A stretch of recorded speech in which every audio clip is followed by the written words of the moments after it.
It's time for Twig This Week in Google. Gina Trapani is here. Jeff Jarvis is here. Lynne Johnson. We're going to talk about the end of the year, the start of a new year.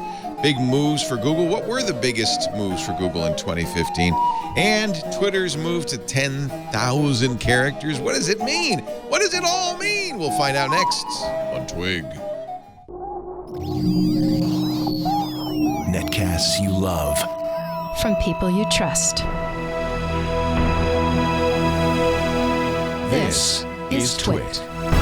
Bandwidth for This Week in Google is provided by Cachefly. CACHEFLY.com. This is Twig, This Week in Google, episode 334, recorded Wednesday, January 6th, 2016. Your chat head is snowing. This Week in Google is brought to you by Squarespace. Squarespace is the simplest way to create a landing page or beautiful website for your portfolio, blog, business, or online store. Enter the offer code TWIG. You'll get 10% off. Squarespace. Build it beautiful.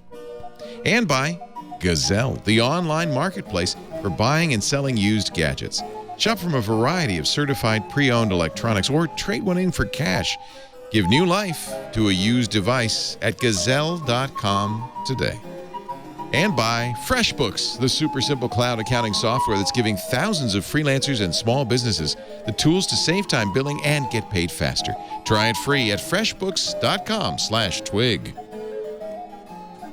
It's time for Twig This Week in Google and anything else, Facebook, Twitter, whatever we want to talk about. That's basically the rule here because we've got great people on the show. In fact, this is going to be really fun. Lynne Johnson is here. She is a content engagement strategist, digital thinker, writes a monthly tech column for Ebony magazine, or ebony.com, I should say. Hello, Lynne. Ebony.com. It's weekly. Weekly?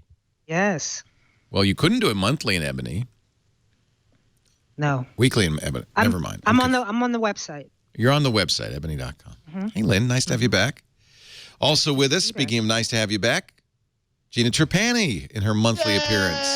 She's on Twig Monthly. Used to be weekly. I am. Monthly. Happy New Year. Happy New Year. Great to be here. Oh, we're getting a lot of echo, and I think that's coming probably from Jeff Jarvis. Do you have a speaker on there, Jeff? Or maybe Lynne does? Jeff Jarvis is also here. He's in Miami. What are you in Miami for? Seeing the Knight Foundation. Ah, Knight. Tonight. I run the Tau Knight Center, so I'm going to see them. Oh, nice. Nice people. You come to them, you have to come to them once a year, hat in hand, and say, please continue to fund us, or? Less than once a year, but that's why I'm here, yes. Yeah. Let's be fair. Let's be honest. But the Knight Foundation is a good foundation. They're really good. Primary funder of journalism in America. Yeah. Thank God somebody does. Amen. Lord knows we're not. Hello. Happy New Year, everyone. Yay, here we are. Did we all look at the year in review? Did Think Up do a year in my tweets a year in review? We did. If you I loved my tweets. I didn't feel so bad after the year you gave me. Yeah, I'm not sure. I'm so glad. Yeah. So Leo, yours would be leolaporte.thinkup.com/2015. Okay. We did one a day. It was kind of like an advent calendar of insights throughout the month. December was a big month for us. And yeah, yours and Jeff's were really great.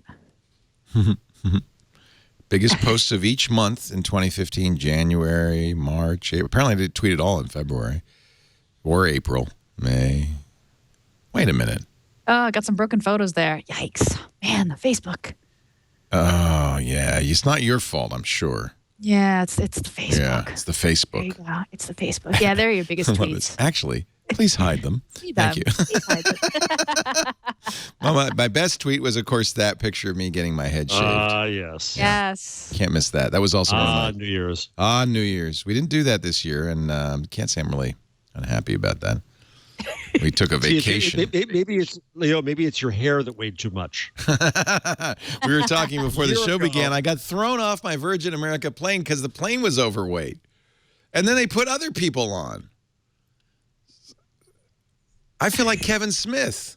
I didn't ask for like one of those expandable seatbelts or anything. I I was using a normal person's seatbelt. Oh, anyway. Thank you, Virgin America. I still like Virgin America because it's purple. And I think purple's a nice color. It's a nice experience, Virgin America. I like flying. Look at this. Yeah. This is a nice insight. Leo Laporte did not rehash 2015's top news on Facebook. Mm-hmm. What does that mean? So Facebook comes out with a year-end top stories of the year, and so we go through your status updates, your see posts, if I mentioned tweets, it. and see if you mentioned it. Yeah, yeah. I didn't. Doing very primitive matching, and you didn't. I'm Good for proud you. of myself. This is a award worth winning. Now on Twitter, it looks like you mentioned a couple of them. So that's interesting. Oopsies. Star Wars. Star Wars, but that was I was mentioning when they sold it the digital collection, not the movie. Yeah, it's true. That's Earthquake. Paris. Paris. Yeah. Well, yeah. Okay. Hey, what do you guys think about 10,000 character tweets coming soon to a Twitter near you? Weird. It's not the Twitter. It's Medium. It it's changes, weird. It changes everything. It changes everything. Do you think it's Ev Williams' envy on the part of Jack? Or no, I think it's content and article and advertising, thus envy. What does that mean? That's They want to. How would this help that? They want a place to get more engagement and time and put advertising. We're not going to get 10,000 character advertisements. No, Well, actually, for native links. advertising, you know. Yeah. I More think time instant spent articles, with but like content. inside Twitter. Right. Now, if it carries, if it's like AMP and instant articles, and the publisher's content is the way it works for me. If I click on a link and it's right there because it's then I'm okay with it. But the AMP should do that without this. If instead a tweet is replaced by this, they don't want you to link off. Basically, there was another review. It's link dead. Because the link should seem instantaneous. But AMP itself would do that without the need for this change in format. So I don't get that. But I understand the need to say, when I click on a link, baby, I want it there. And I don't want to feel like I'm leaving Twitter. Just like Nuzzle. When you use Nuzzle and you go to AMP content, you don't feel like you're leaving Nuzzle. Well, but Twitter has its own. Isn't Twitter part of AMP? Yes, it is. That's why this puzzles me. Because AMP content should appear like that. Now, if that's what this is, if it's just opening up an AMP page, I'm cool with it because the publisher's ad is there and brand is there and everything is there. And the experience for the user is better. But that's not what this is. So, in fact, we're still speculative. We don't really know what it is. Yeah, we don't. Will Oramus, who's been really knocking it out of the park lately at Slate, said they're not raising the character limit. They're becoming a walled garden. And his point being, which I think is a good point, it's similar to what you just said, is instead of people could always post long articles on Twitter. You post a link. But right. What it's encouraging you to do instead is not post a link, but in fact put the article on Twitter. And that becomes then part of Twitter's walled garden. But if it's like instant articles, and if I get an ad there, and if I get some data, and if I get some other things, right. As a publisher, I wouldn't be opposed. If I'm expected, however, to publish my stuff separately and to publish it on Twitter, and I can't put my ad up there, then I'm unhappy. So but we don't know yet. So according to Jack's tweet, the all we really know is what Jack tweeted, right? Right. And he compared it to what people are already doing, which is posting pictures of text.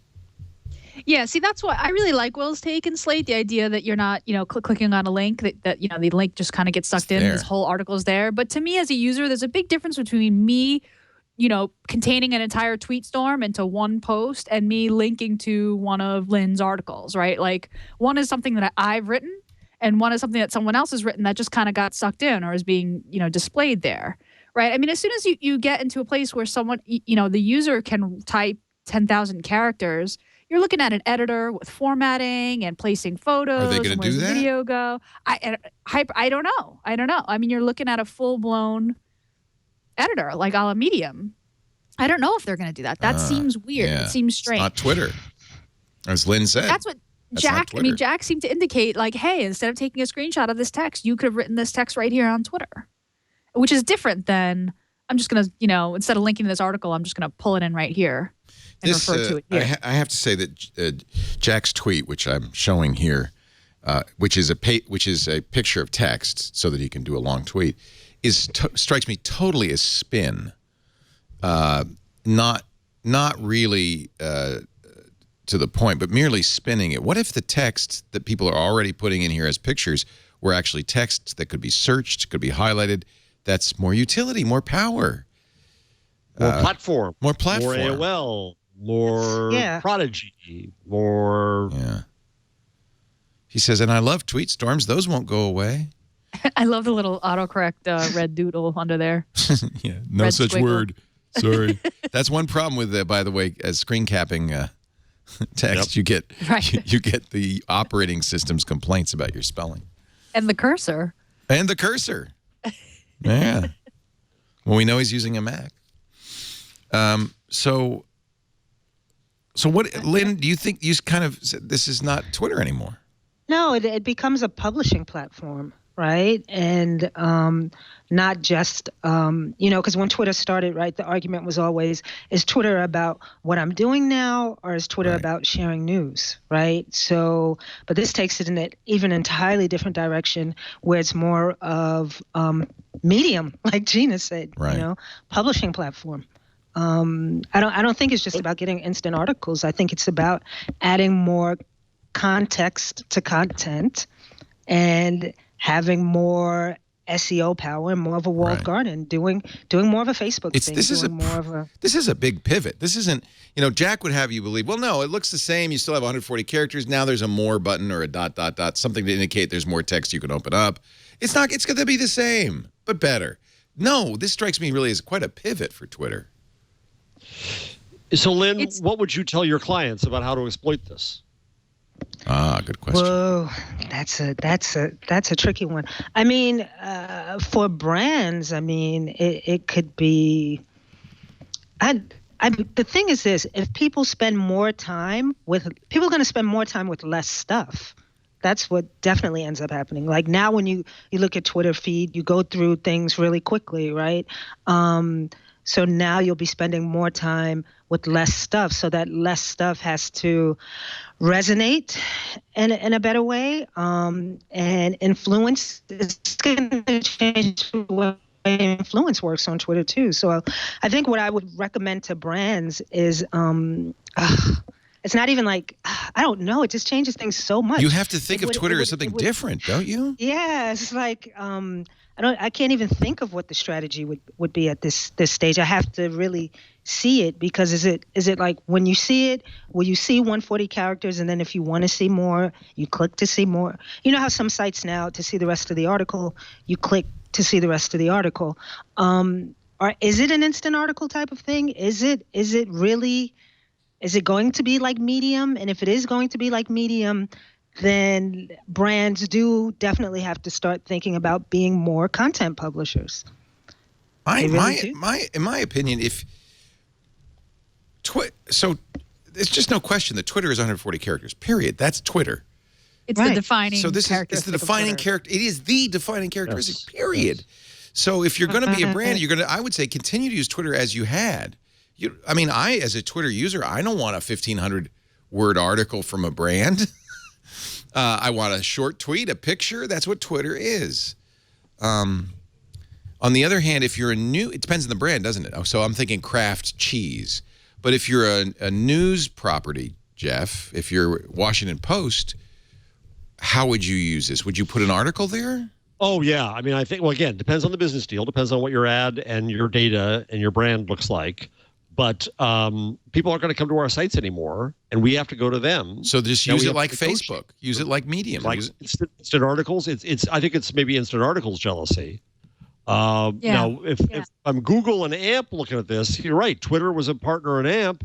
AMP does this with a plain old web page. It doesn't create walled gardens. It keeps the open web. How would so if Twitter wanted to support AMP, how would they support AMP and still accomplish this? With a link to an AMP page? To an AMP page, and the AMP page just opens up. It won't open, and you can do it modularly. You could create an AMP module so it opened up in a Twitter client. Oh, it could. So it could Ajax in an Ajax-y fashion kind of swoop open, and then you'd read it and then swoop close. I would like that as an interface. That would be nice.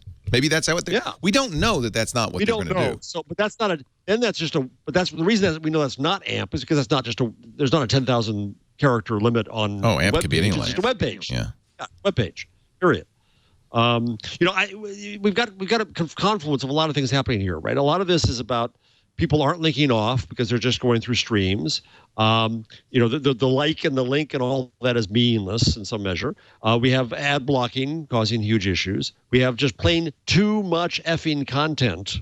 There's just too much repetition, too much of everything. And so, the confluence and mobile changes the experience. You don't want to link off. It changes that. So we're seeing some struggling with trying to figure out where the web goes. And this is a fight of different visions. None very well gelled, I think.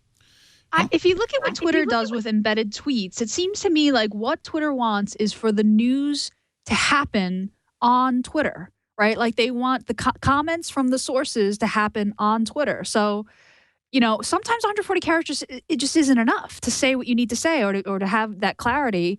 One way that they could support AMP is to amplify the tweet pages, right? Like the tweet pages themselves are the source. And I think that's what Twitter wants. And I imagine, if I was a news publication, if I was still running Lifehacker, I could imagine, having the headline and then in the 3 bullet points of the story, the summary points, and then the link off to the story. That could be one way to do it. But I think there's going to be a lot of different ways to use that extra room. I think we're also going to see a lot of clickbaity, Upworthy, you won't believe what happened next. Try to get people to tap on the more. It's such a departure.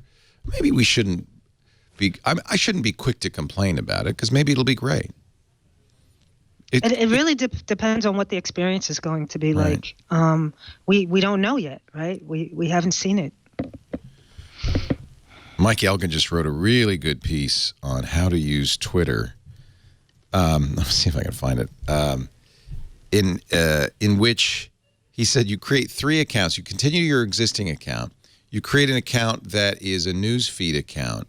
And then you create a 3rd account that you pump news feeds into using if this then that. And then you use TweetDeck, and you're going to have a live updating news stream. It was a clever idea. I'll find the link. But I think this might all be up for grabs now. This is a different. What is the problem that Mike is trying to solve? He wants to make a dashboard. He says here's the premise. I want to make a news dashboard where I just I can have this open on my screen and know what's going on in the world. You can't just put your Twitter feed there because it's all mashed up, right? You get everything. You get sandwiches, you get news. So you make 2 new things. It's a little it's better than I'm describing it. But the idea is to create this live stream dashboard of news information. And so you use these accounts as a way to curate that. And I think it's a really good idea. But I don't know. I think that's based on the idea that Twitter is kind of an enunciator, like in a railroad station, a short enunciator of, of news stories, of headlines. And then you click those and you go to the headline, I guess. And what about TweetDeck? Because all the Twitter clients are going to have to be redone, aren't they? Yeah. And they haven't updated TweetDeck in 100 years. So I don't even want to think about what we'll have to do with ThinkUp. Do you feel like this is Jack Dorsey putting his stamp on Twitter, and maybe his response to the markets being unhappy about Twitter's growth? And that's why it feels like a pivot to me. It feels like desperation. It's kind of like let's just really shake things up. Yep. Yeah. It does. It seems like he wants to prove that he's willing to explore. He wants to, do something radical. He wants to make some news. It was interesting how the market responded to that announcement. What bums me out is that it just feels that this, all the different social networks are converging upon this, one experience. Everything now is likes, right? Not hearts and likes. It's, everything. The news feed is now curated with while you're away or moments. Like Twitter, at Twitter and Facebook, and even to some degree, and a little bit Medium, are all sort of converging upon this one particular feed experience and expression of like or dislike or responses. And I don't love it. I don't either. That. I like a diversity of options. Yeah. See this as an opportunity to be the anti-Facebook. Facebook carefully massages your feed in unpredictable ways. You never know what you're going to get. Twitter, everything's there.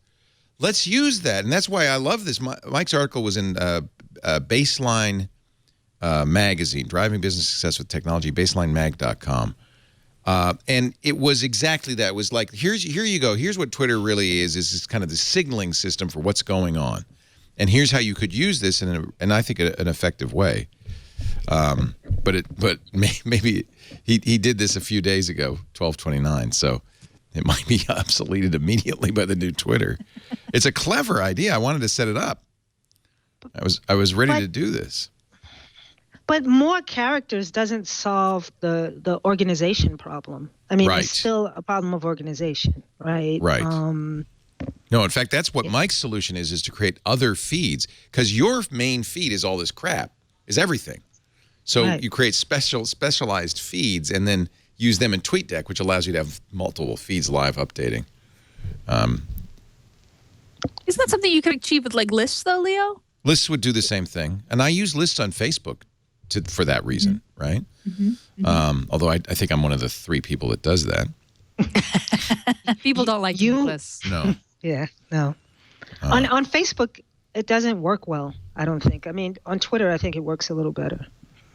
Well, I think people don't even use lists People much don't use on Twitter. I mean, I have several lists on Twitter, and I don't use them. Yeah, I made when lists came out, I made a ton of lists.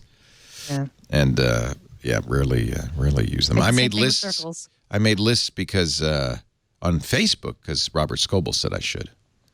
And I subscribed to some of his. Now he doesn't use them anymore, does he? Yeah, no, I don't know what he does. Who knows what Scoble does? Tech people who aren't dummies is one of the lists that he made for me. Aw. I'm sure you are all on it. I was going to say, I hope I'm on that list. It's actually some guy named Jason Kincaid, but he hasn't updated it since March, so how good is that going to be? Lindy Johnson is here. She's, what is it, a Lynne lover? Lynne lover. Lynne lover on the Twitter. You still use the Twitter. You're not going to give up. This is a good question. Will you start writing longer articles on Twitter, Lynne? I don't write longer articles on LinkedIn. I don't know. Yeah, that's right. You could do it on LinkedIn, couldn't you? And I know people who do that. Right. I know a lot of people who do it. Yeah, I don't care for that too much. I don't want to. Yeah, just because you can write a longer tweet doesn't mean that a lot of people will. Right. But, I would in a situation where I felt like the 140 just wasn't enough. I mean, we've all been in a spot where we have to edit. But this is how you get creep. And one of the things that's great about Twitter is that you have to edit, and really make a succinct tweet. Yeah. But it's also a problem, isn't it? Because sometimes what happens with Twitter is, I think your mic is hot, Jason. What sometimes happens with Twitter is that you look like you had a stroke because you're so succinct that you have to spend hours. I have to spend time going, okay, now what does he say? It's like reading a license plate on a car. BRT, bright. It's no fun. It's true. But here's the thing. It's creep, because what'll happen is you'll start writing every once in a while a longer post. And then you'll write longer posts. You'll stop doing that thing. Let's hear if we can make it more succinct. And, yeah. I don't know. Twitter, do we all agree Twitter needs to do something? I don't think so. No. Maybe about harassment. Yeah, well. Yeah. That for sure. Yeah. Let's work on that, Twitter. Again, organization. I mean, I don't mind the deluge of like everything at one time, but and yeah, you can use like some of the new features, the moments, right, and being able to dig into hashtags a little easier now. But sometimes I do wish I had, even the way the threads work, I still wish there was some more clarity to those. I don't know. Well, Patrick and our one of my great staff members in the chat room is saying, we need an edit button on Twitter. There you go. And they gave us moments. We asked for an edit tweet button. They give us 10,000 word posts that maybe you can't even edit. Imagine trying to proofread a 10,000 word or 10,000 character tweet before you press send. Guaranteed you're going to have a problem in there. They would have an edit button. I can't do 140 character without an error. Yeah, I sent out a tweet today that got retweeted, and I wanted to edit it badly, but yeah. Too late. And you can't really delete it because by then it's too late because it's already gone out. And it's been retweeted. It's been retweeted. Yeah, and you're stuck. Yeah.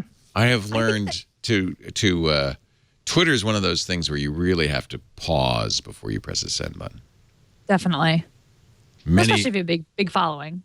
Oh, I would have saved myself so much hassle so many times because what happens with Twitter, and we've talked about this before, is you tweet in anger. Yeah. And tweet in haste, repent at your leisure. But these are the problems of entrenched power users with followers.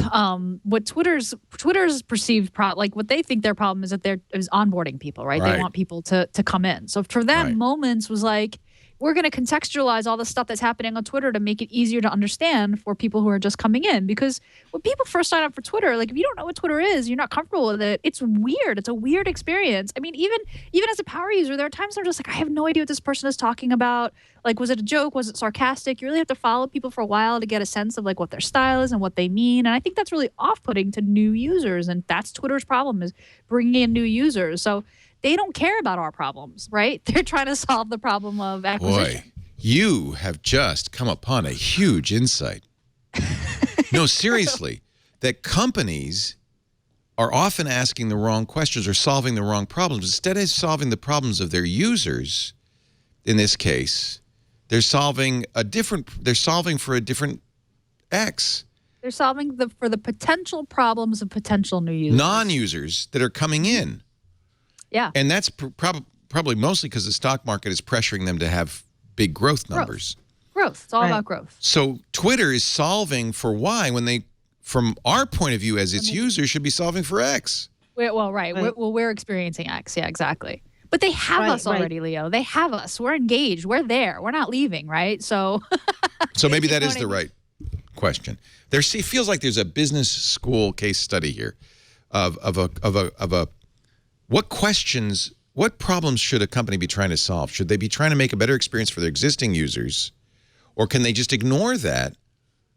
I mean, Amazon would be out of business if that's what they did. I mean, yes. You got to be doing both in parallel. You got to be doing both. It's just that when you introduce new features for potential new users, the existing users are going to be like, what is this crap? Which is what we're saying. Right. Developers are going to be saying, what is this crap? Alienation. Yeah, developers. Yeah,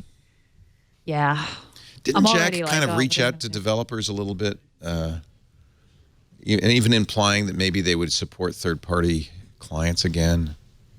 Yeah, I mean, they're definitely right. At Chirp, they did a lot of outreach. Jack said in his screenshot tweet that they would let developers know well in advance, to stem any sort of developer freak out at the idea that everybody's got to make their database fields, Right. Well, with this, you're a Twitter developer. Yeah. I mean, that's what ThinkUp is. Would you expect and want an API modifications to support this new feature? Yeah, I mean, I would expect that they made the announcements, that they gave me a heads up about what the API changes were going to be, so that the day that they turn this on for everyone, my app doesn't break, right? And Jack hinted that he would do that. So, I would definitely expect that. The API is defined as like when you request a tweet, you're going to get up to this many characters, right? It's complete change. You write your app assuming that, according to the rules of the API. So, overflow buffers everywhere. Right. They're not going to change the API without giving people a heads up or versioning. Usually they version them out. Right. Oh, it's an interesting, and they're implying, or the stories are implying that this is going to happen in the next couple of months, like March. Next few months. Although Jack said that they're exploring internally. Yeah. And they'll let people know. Yeah. Right. So this could be just like a labs thing that never sees the light of day. But the Recode report was pretty... Yeah, Kurt got it pretty detailed. I think that maybe what's going on right now is Twitter's listening carefully, I hope, to people and their reactions. Yeah. I mean, the thing is, though, the whole thing with how startups work and this focus on acquisition versus retention, I mean, it costs so much more. Twitter's no longer a startup, Lynne, is it? Can we treat this as a startup that's still after 8, 10 years, whatever it is? 10 years now. 10 years this year. Hey, Jeff's back. Is Leo, what is Jeff saying there? He's rebooting his Pixel. Oh, he's going to go to Skype now. No, I'm not. No, I'm not. I'm now on.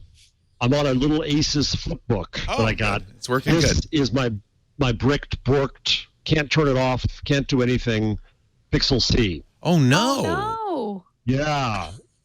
Jason said he was hearing something, so I pulled out the audio plug. I don't know if you can see it, and all it says is waiting for fast boot command. I can't turn it off. I can't do anything. Okay, anybody watching? And I hold down the power, and I hold down the volume up. We need to reset Jeff's Pixel C. We need a hard reset. Matt Cutts is in the middle of his run right now, and he's calling you. So... car salesman, just what I needed now. No, I don't want your car now. You can remove data from your Pixel C by resetting. Charge your Pixel C. Plug it in. God. All right, Can't Jeff. Restart it. So $800 down the friggin'. No. Of course not. You're the host of This Week in Google. You're the author of What Would Google Do? And now I'm out of town Geek with that Sparing machine. Gifts, and you're on the road, and you depended on your Pixel C, and now you had to use some Acer crap. Thank God you had that. Asus. Which, thank goodness I haven't. So the flipbook, which I got before, and I as a demo unit, and I kind of sent it back because it was a little too slow. Yeah. I tried it again at the store, and I thought, well, it's really light. It's really kind of cool. So I got one. Oh. Because they're cheap. Yeah. That's what I'm on now. So I thought I'll carry the Pixel C for Skype, and I'll carry the flipbook for Chrome, and it's just not making sense. There were some wonderful CES announcements about Chrome OS. We'll talk about that in a bit. Oh, I can't wait. I think. Yeah, no, I think. But first, a word from Squarespace. You know Squarespace. We all know Squarespace. We all love Squarespace. There's my favorite part of it. That's the cover page. And you know what? That's I didn't even, this was interesting. So this is their cover page feature. It takes animated GIFs. You can use the arrow key, left arrow key, and it'll go back to that Jeff and Gina thing. That was an animated GIF that was created by Google Photos. We had 3 photos taken of us at Google I/O a couple of years ago. And I love having that there. And I love it that I can use animated GIFs on my cover page. The cover page has links to my Facebook, my Twitter, my YouTube, my PGP key. My blog is also at Squarespace. My photo album is at Squarespace. Even my calendar. And that's just me. If you're a musician and if you have a band, you could sell your CDs or your DVDs or whatever it is you sell, USB keys there, digital downloads. Because, yes, every Squarespace template has e-commerce built in. They have templates just for bands that have their calendar and sales and everything. It's so great. They start with these incredibly well-designed templates, state-of-the-art engineering, state-of-the-art design, customized. It's very easy to do. You do not have to be some massively skilled person.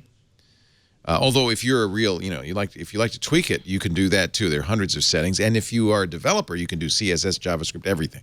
So it's all there. They've got a great developer platform. They have an IDE and everything. But the point is that anybody can create a great site, and you all should have your own site. Everybody needs to have their own site, whether you're an individual or a business or a band. You got a newborn, Etta should have her own site. You need to have a web page because that's your place on the web that you control, nobody else. That's your place on the web. Squarespace pricing is easy, it's simple, very affordable, especially when you compare it to how much it costs to, like I did, spend a lot of money to create a website. Plus, you get a free custom domain name with an annual purchase. Mobile is automatic. You don't have a separate mobile site and a separate desktop site because all their sites are responsive. They work great on any size screen. Squarespace.com. You could try it. No credit card needed. Squarespace.com. 2 weeks free, and you can even import content from your old site so you can see what it would look like. If you decide to buy All I Ask, use our offer code TWIG, T-W-I-G, and you'll get 10% off and show your support for This Week in Google. Squarespace.com. Use the offer code TWIG. Yeah, I love that cover page. Lynne D. Johnson is here. She's a digital strategist, weekly columnist for Ebony.com. Gina Trapani making her regular visit. We love her. We miss her. So nice to have you. Jeff Jarvis, he's in Miami on assignment. I love when they say that. Jeff Jarvis is on assignment. In my trench coat. Yeah. He's actually puking his guts Do you out. guys want to switch back? It started. Do you want to switch back or no? Oh, well, good. You got it restarted. What did you do? I got it restarted. I just held it down for a very long time. Yeah, that's been my experience too. You have to hold it longer than you think. Now let's stay on this, and then if this fails again, look at my. Okay, fine. All right. Sorry about all that, folks. I really apologize. Did you say everything you had to say about Twitter? Because we can move on. Yes. I only have 140 characters to say. Yeah, that's it. You said it all. We just spent 10,000 characters talking about friggin' Twitter. See, it's too much. You know what? Yeah, it is too much. Twitter's starting to look like Twit. Bloated, big, fat, heavy. 2.5-hour tweet. We're gonna throw Twitter off the plane. I was kind of interested. You know, the boat that we were on, Royal Caribbean, has very high speed internet. They're using a really interesting new technology that gives you like land internet. How do they do that? They're using this O3B technology. That is a new satellite. It can be used for maritime, o3bnetworks.com. I gathered that the satellite is aiming at the ship, like it's a dedicated satellite service. I don't know. I measured 24 megabits down and 10 megabits up. Of course, it was the middle of the night. Jeez. Wow. It was amazing. But the point being, I had plenty of bandwidth. I bought, it was $15 a day, unlimited. And so I bought it for my phone and my laptop. And you know what? I ended up almost the entire time on Facebook. I was kind of shocked. Facebook has won, in my opinion. Yeah, it has. I'm not wrong? I agree. No, I agree. Talk me out of it. You would have killed Facebook, but no, I agree. And in Messenger, too. Because all my messages were by Messenger. Because it turned out it was predictable. Because I was at sea. I didn't know if I would SMS. I wasn't going to use Apple's messages program, which is really unpredictable. I had been using Telegram and WhatsApp. But Messenger, Facebook Messenger, everybody I know has Facebook. It's just easy. The only thing I found, it did a lot of butt dialing. It was a little too easy. If you leave Messenger open, it's very easy to accidentally call somebody. The bubbles are irritating. Chat heads. Yeah. Yeah, well, you could turn that. That's because you're Android users. You don't get it on an iPhone. You could turn that off. I should turn that off. Yeah, you could turn that. And actually, it was weird because my daughter's on an iPhone, and I was on actually, this was earlier. I was on an Android phone. And her chat head had snow in it. It was snowing, which I thought was kind of cool. And I said, your chat head is snowing. She had no idea what I was talking about. It was on an iPhone. What are you talking about? I don't understand. Was it snowing where she was? No. Facebook just, you know how they do the Christmassy thing. Oh, it was just a Christmassy. It was a Christmassy, like, snow globe. Thing. It made her chat bubble a snow globe. Your chat head is snowing. What? That's exactly her reaction was, what? Dad, are you stoned? Like, speak English. What? What? What now? And then imagine trying to describe on Messenger a chat head to somebody who's never seen one. Right. It's like, okay, now this doesn't happen on your phone, but on my phone, your face is basically suspended above every other thing that I have going on. Again, Dad, are you stoned? Not creepy at all, by the way. No. I actually like it. I feel like I have I'm most embarrassed to admit it, but I think Facebook has kind of won me over. Oh. I know. I don't want to. I don't want to. One of the things I want to do this year is just stay in better touch with friends of mine. And it's true. I sort of gave in. I had to have the Facebook app installed at all, but I installed Messenger because there are just certain friends in my life that, like, they're there. They're on Facebook and they message me and then I don't get it. It goes into my other inbox and I don't see it. And I'm like I'm a bad friend. So I finally gave in and was like, I'm going to be a better friend and I'm going to, communicate with my friends about their life events, their marriages and their kids and whatever on Facebook. But it bummed me out that was happening on Facebook. But Gina, you called your Twitter friends. I did. Well, that was the beginning of 2015. I just unfollowed everyone because I realized I was following 1,000 that's a good idea. people. Oh, that's a really good idea. I was following 1,000 people, and then all this like terrible stuff was happening just in the world. Shootings and police brutality and all this stuff. And I realized that every time I went to my timeline, I was just, tore up, and it would be like somebody's chubby cat and like this horrible, injustice like next to one another. And it was like emotionally like really jarring for me. Like, and I found that I was looking in bed when I was trying to go to sleep. It was just bad for me. So I unfollowed everyone. And then over the course of the year, like slowly started to follow. I think I follow like 20 or 30 people now. What? Yeah, amazing. Huh? I'm following 2,422 people. And it's you're right. It's just accreted over the last 8 years. I don't use that. I use a list. Yeah. The I was list I doing made that is my too, Twitter. but the lists are just too far, and the UI it just takes. Yeah, too where many are they? months. Like, Where are they? That's the They've thing, moved they're them sucked to the feed. The home screen feed. But if you're using something like TweetDeck or Hootsuite or something, you can break those lists out. Exactly. Yeah, make that and say like this should be the default view when I log in. This is the other thing. I just uninstalled my Twitter app, so I forced myself to use the web version of Twitter Yes, on that's what I've been desktop doing. and mobile. Yep. So I wasn't getting notifications. The other thing, I was like, hanging out with my family, my kid, and I would get like a tweet notification, and I would get riled up about something, and I was just like, no, I don't want push notifications. So yeah, I kind of went minimalist, and it was good. It was good for me. The web-based mobile version of Twitter is really like the worst experience. So it made me tweet less, which I think was a good thing. Yeah. I mean, and a bad thing, right? Like there's probably stuff that I didn't share that I could have and should have. And then there's probably stuff that I, maybe was ill-advised and I didn't say. So,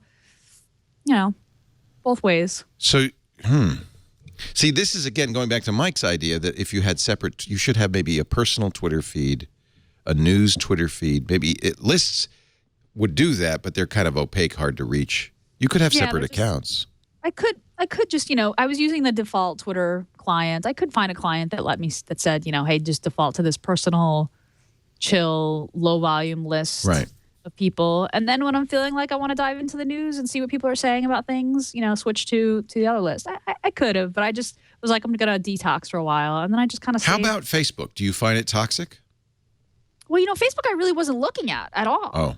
And then until I realized that like stuff was happening in my, sort of friends and family's lives that I was missing. So I'm kind of like, and I was piping on my tweets to Facebook, but that was kind of bad. And so I'm trying to figure out, how to use these different things. Don't we wish we had another choice? Yeah. Well, it's really shaken out to just a couple of social networks. I really like Instagram. I spend a lot of time on Instagram.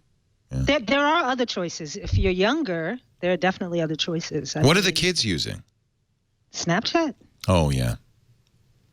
But Snapchat is a one-to-one thing, right? Or no, I guess you could... You can do it to many. Yeah. Can you do it like Twitter where like I guess you can. You can have... with stories, you can have followers, right? Mm-hmm. Mm-hmm. Instagram, too. I spend a lot of time on Instagram. Love Instagram. Because a picture never really makes you sad. A picture makes... The thing, I have a very bad jealousy factor. Yeah. And so, and this is a total failing on my part, but when I see people like you having a good time, it makes me jealous. It's human nature. It's human nature. When I see other people's perfectly manicured homes, I'm like, ugh. Yeah. And the thing is, we now know that everybody's faking it on Instagram. And everybody. Instagram's like a first date. Right? It lies. Yes, it's a lying liar of lies. It's a first date. Mm-hmm. You comb your hair, you put on lipstick. First date. There's a lot of good-looking young people selfies. Let's say that. But there are also like a lot of cute little kids and pets and I love pictures. it. I have to just force myself to be happy for my friends. This time of year is great because I see all my friends pretending to have fun at CES, and I know they're lying. I know they're actually miserable. Yeah. This is happy time of the year. I'm so happy I'm not at CES right now, you guys. I have never been at CES. This probably makes me a terrible tech reporter or No. And thank you to everyone who is on the ground at CES doing the reporting and figuring out what the good stuff is so that I don't have to. Thank you so much. It just seems like such a crazy circus. I'm really happy that I'm not there. And I'm sure that you have some great people from Twit there. We do. We have quite a few. We're doing a lot of coverage, but note that I am not. Yes. So I'm happy. One of the things, though, I would have been looking at is Chrome OS laptops. There are, of course, a lot of Windows laptops. Apple's not a presence at CES, but there are a lot of Windows laptops. But I think there's some really interesting new Chromebooks, including these Acer Chrome bases. It's a all-in-one, and these are running big Intel processors. They're core processors with lots of RAM. Some of them have 8 gigs of RAM. This one has a 23.8-inch screen. It looks like an iMac. Wow. It does look like an iMac. And I'm really, Crap, that's other things I have to buy now. I know. Well, but it's cheaper than a lot cheaper than an iMac. How much is that? I don't know. I'll have to They look. say? Yeah, I'm sure it's better be a lot cheaper than an iMac. It's got to be, right? It had tiltable display from -5 to 30 degrees. Oh, specs and pricing will vary by region, but you know it's a Chrome OS. Yeah. I mean, $179 for their Chrome 11-inch Chromebook, so you know it can't be that expensive. But I feel like that I'm really pleased to see Chrome OS flourish. I am too, Lord knows. And finally get some variation from basically netbooks with Chrome OS on them, because that wasn't a good solution. No. But I still don't have my perfect machine. My perfect machine has almost as much power as my Pixel. Not as much because that'd be very expensive. I don't have to have quite the killer screen. I do like touchscreen. I want LTE. I want a really nice keyboard. I think this Acer Chrome base, now it's not portable. Do you want it to be portable? Well, yeah. Because what I do now is I have an old Pixel and a new Pixel. So what I finally do is I put the old Pixel in my office at work and my new Pixel's at home. And then I was going to carry back and forth the Pixel C, but now I might carry the Aces back and forth because I really need Chrome. I need a keyboard and Chrome to do what I do for work. So this is an update, refresh of their last year's model, which was only about $400. So wow. I don't think this. I mean, it's 24-inch screen, multi-touch. Yeah. This for classrooms and nice, stuff. Beautiful kiosk. 8 gigs of RAM, which on Chrome OS, my experience has been it's fine. Makes a big difference. It's fine, but you need more RAM. 1920 by 1080. I want to see more of this stuff. I think this is great. So that's what I. Were there others too? Yeah, there were a lot of. Lenovo has a new one. Yeah. Yeah, it was the usual suspects, right? Yeah. The companies. Yeah. Samsung has a Chromebook 3. We liked this Chromebook 2 from Samsung. 11.6-inch display. Yeah, not so. It's a Celeron, 2 to 4 gigs of RAM. See, I want to see these medium-powered. I don't want to see the low end. I agree.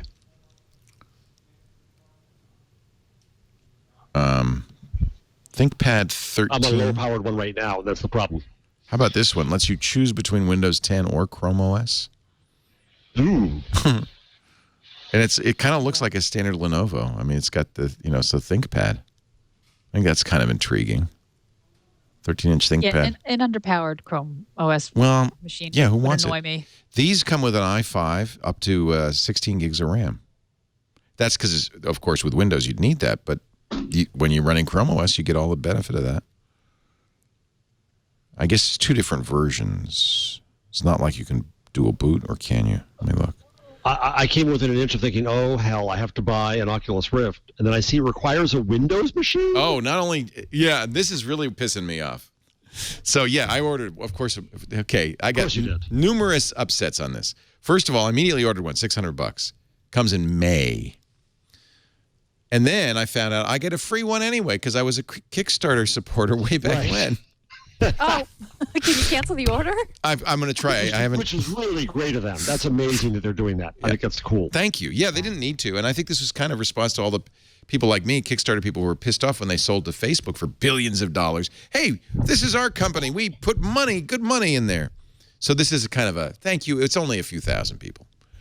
But so I'm excited about that. But then, yeah, you can download a tester to see if your Windows machine is fast enough. None of my Windows machines are fast enough. No, you? None of them. Whoa. But they're mostly laptops. So you need kind of a gaming desktop is what you need. You need a NVIDIA GTX, I think 790 or better. You need i5, but not any i5. You need, I think, what is it, the 4950 or better. You need not a monster, but you need a fairly hefty machine. So I'm going to have to go out and buy a PC. $1,200 PC to go with my. Yeah, it's going to cost you $2,000. Free This is like Oculus. Google Glass. Yeah. Yeah. Basically, it's going to cost what Glass cost. And it's going to make me throw up, and I'll use it once. Well, you're doing it in service of the viewer. No, I have to do it. Leo. Exactly. I have to do it. Yes. I want to do it. Take him on for the team. Yeah, taking one for the team. Well, you saw that I did bring a good camera on my cruise, and I took a lot of iPhone pictures, but ultimately most of my pictures were with that Ricoh Theta S, the 360-degree camera. I'm really excited about that. Can you see using that just in general life? It's well, I think I did. You did, yeah. That's true. You did. Yeah. This is general life. Yeah. I've used it quite a bit, and I posted on YouTube. If you go to my Leo Laporte YouTube channel, you can see all the videos. But it's still not very good. Now I'm going to friend envy your life. Yeah, will you please? I Will you please just envy my life? You. Definitely. The quality is not great. What's great is, though, that you could put this on Facebook or Google. I was loving the reactions in the comments. People would say, wait a minute, I turn my phone and the picture turns. Because if you have an up-to-date phone with up-to-date Facebook, your picture will follow your phone's angle, and you can look around. It's very easy to shoot these. You don't have to pan or anything. You're just holding this stick, and you're just taking pictures as you walk or whatever. And I wish the quality were better. I wish it had an external microphone. But this is the third generation. The next one will get. This guy bumps me over here. It gets better. But this is the robot bar, where robotic arms, the same arms that are stealing the jobs of American workers everywhere, steal Tom Cruise's job. Steal a bartender's job. Yeah. Nice. Yeah. 2 bartenders. How to work like that? Although I'm thinking somebody's got to fill those bottles that are hanging from the ceiling. Yeah. So. Wow. So those arms are reaching out for those bottles and pouring drinks. Yeah. So watch. We're gonna order a drink. I loved this. It looks like an iPad. It's an Android device. It's running a dedicated app. We'll turn it here. I'll jump ahead a little bit. We'll turn it around and I'll show you. So you can order. You tap it. By the way, you're wearing an RF-enabled bracelet called a Wow Band. Wow. It's like Jeb. It's a Wow Band. And you tap the Wow Band to the, which I did about a bunch of times. And then you can enter in your drink, and that will be sent to the robot bartender. So there's the drink that non-alcoholic, of course. By the way, adding insult to injury, it's a $4 drink, and then they add an 18% tip for the robot. No. No. What the hell? Listen, robot rights. Robot rights. So watch, the robot now has a cup in its hand, and it puts it down. This is going to be my cup, and then it has a container, and it goes around and it fills it up. There's a soda in the back, and it's going to get some juice from those hanging bottles or booze bottles. And the woman is showing me that my name is up here and what drink and what stage the robot is in with the drink is over there. And Who busses your drink if you don't tip them well? Who busses the tables? Humans have the menial jobs, of course, because they don't allow the robots to roam freely. That would be dangerous. You gave me 18%. This is just Yeah. regular Royal Caribbean cruise, Leo. This is top drawer stuff. Well, the reason I went on this boat, because I had to go to New Jersey to be on this boat, which is crazy because I went to New Jersey to sail to the Caribbean. But the reason I went on this boat is because this is a brand new boat. This is their state-of-the-art technology. Gotcha. And it's very exclusive. There are only 5,000 other people on this boat with me. But the robot bar, it's not too crowded. It's not jammed with people. I love it that you can look around. Isn't that amazing? Yeah, that is cool. amazing. And then you tap your Wow Band on the bar when the robot's done, and the drink comes sliding out to you. That way, nobody can steal your drink. Oh. Isn't that clever? Oh, very nice. Yeah. I enjoyed it. That's a good vacation. Mary there, or what was that? What was what? Virgin Mary? Yeah, it was not alcoholic. It was a spritzer of some kind. $4 spritzer. Plus 18% tip. Why are you tipping robots? Is this a bad precedent? It is. It's as bad as the damn tip jars that are everywhere now. I don't mind tipping. I tip very well because I used to work in food service. I understand. But a robot is not going to spend that tip wisely. I'm just saying. I assume the tip would go to the bus people, but I don't know. Yeah, it will. Actually, okay, so this is another fun fact. On the Royal Caribbean, everything has an 18% gratuity attached to it, and then they distribute it evenly to the staff. Yeah. oh, that's nice. Yeah. That's nice. So that works. Yeah. Yeah. Yeah. Because, you know what, there's a lot of people that you don't see that wouldn't normally get a tip. Like the guy in the bottom of the ship shoveling coal is not going to get a tip. So you got to give him I think it's appropriate that they spread it out evenly that way. Okay. Oh, there's so many stories. I'm sorry. I shouldn't be talking about my vacation. No, we love hearing about that. I want to hear about that. Yeah, vacation is good. The 10 most important moves Google made in 2015, 9 to 5 Google. It's an impressive list, Alphabet. Why are we still calling it Google? Calling it Google? Because no one knows if we said Alphabet. This week in Alphabet. What? This week in Alphabet. What? But Alphabet was, probably the biggest event, taking Google and splitting it up into smaller companies under a umbrella called Alphabet. Sundar Pichai. I think this is something I think is even more important. Sundar Pichai is the CEO of Google. Yeah. That's huge. It is. It's huge. absolutely huge. And I don't think people really pay any attention to that. Android Pay. This is the year Android Pay came out. Not such a big deal. It's a Me Too product. Google Photos, though, we have to agree, is huge. Huge. That Brilliantly was huge, done. but Photos was around in Google Plus since like 2011, right? And no this one is the used year it. That they split it Yeah, out. but the advances. You know, it's The really technological advances of search were amazing. and where Google Photos really shines is ironically is on the iPhone. I found that out recently. I Google-fied an iPhone that I got to test recently, and I mean, to me, a lot of the Google products work better on the iPhone. Oh yeah. Except for Google Now. Google Now doesn't work really well. Yeah, because it's not a peer with Siri. You have to run it in an app, which is too bad. That's Apple though. That's not Google. Right.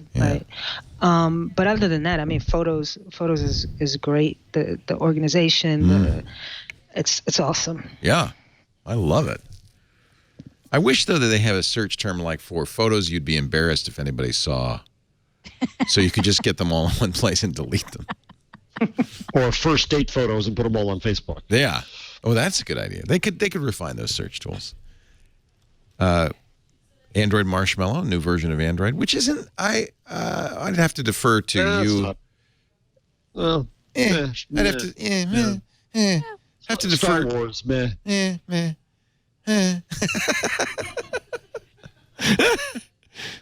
It wasn't a huge leap. No, It it's nice. wasn't. There was some. I wish to important hell I had it updates. on my Nexus 7, but Doze is good. Two nights in a row, I've left my Nexus 6P unattached to the power, and it's only lost like 5%, 10% overnight. yeah, That's great. that's huge. Inflow permission. Yeah. Do you think that's do you think normal users notice that instead of doing the permissions all at once when you download an app, you get it as kind of like the iPhone does as you're using the app?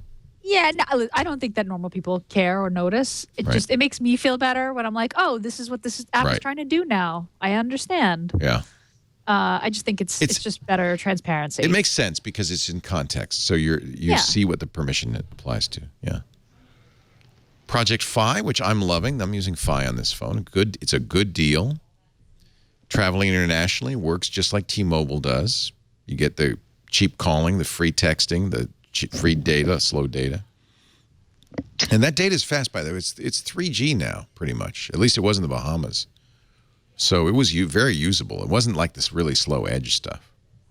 And so I can't remember. We did the data story on Fi. Can you have a data only Fi account, or you have to have a phone? Or that was something they announced. In fact, Tricia mentioned that they have a SIM that is data only now. But you have to have a phone account to add the data SIM to it, or can you have a data only Fi account? My sense is that it was for tablets, and that you just could get a different SIM. Let me see. How to set up a Project Fi data only SIM with your tablet. This is a article from Android Central.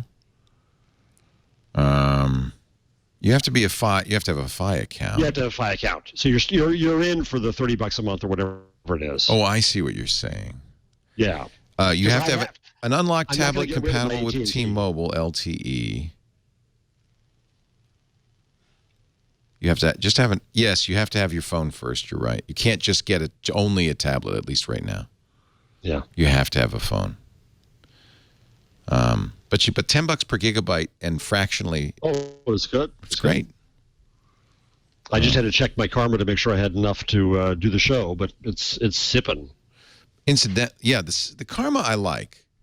Karma's nice. Same idea. You pay as you go, although it's a little more expensive. I love that. Yeah. And these should I do a moment? These freaking phone companies. All right, let's get to it. We've been holding off. I've been putting it off. Jeff and Verizon.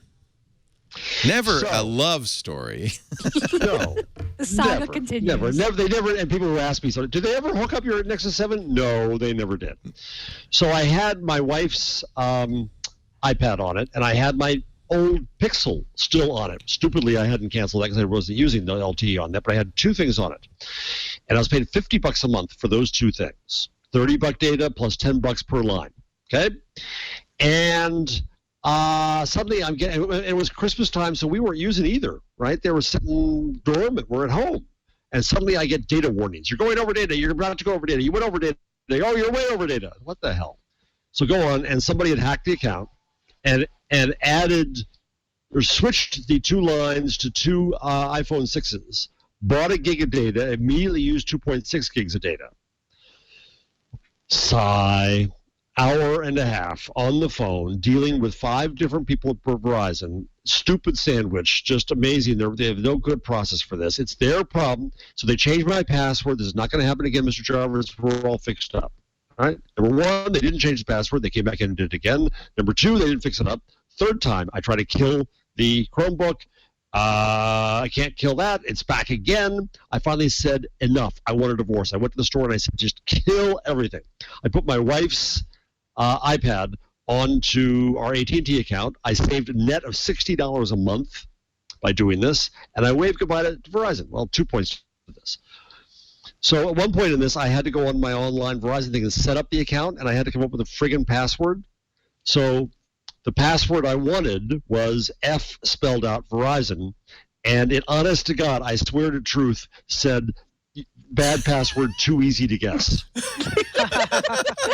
Too obvious. Too easy to guess that our customers would feel this way at the point at which they're setting up their password. By the way, screw Verizon, same answer. Really? Yeah. Mm. How hard was Somebody's the pushback when you said I wanted to cancel everything? How hard did they push back? Oh, they didn't cry or anything. They just didn't do it. So then I got a call because I wrote a Facebook. They don't have to push back. They just ignore you. From a very nice lady, right? And there's one nice lady, right, who works in Verizon HQ. And when you're big trouble on social media, don't we know, right, Lynne? Don't you advise your people, right? Mm-hmm. She calls you and says, Mr. Jarvis, what can we do to help you? And I said, what you can do to help me, I said, you're very nice, but your company is the spawn of Satan. I want a divorce. I never want to see you again. The account hasn't died. I want you to kill the account forever. And she was very nice and accommodating and did it. Why is it so hard to have that be the standard for customer service? Well, and why do you have to have 500,000 Twitter followers to get it done? Exactly. So, bye-bye, Verizon. Bye-bye. Bye-bye, Verizon Mobile. Bye-bye. Bye-bye. They took out the nice lady big guns. Yeah. I got the nice lady from Comcast a couple of years ago because I was tweeting and really unhappy with the customer service, as you know. And the funny thing is, I thought the nice lady was going to take care of me. Mostly, she just basically said, "Could you stop tweeting?" Just stop. Please stop tweeting about this. Please stop tweeting. And I thought, well, this has really changed. From Frank Eliason and Comcast Cares, when they really did, like they said, okay, let's see if we can fix this. They've really come full circle now to just, all we really want you to do is just stop talking about it. Like, what do we have to do to get you to stop tweeting? We're not going to fix anything. We just want you to stop tweeting, please. The nice ladies don't get paid enough.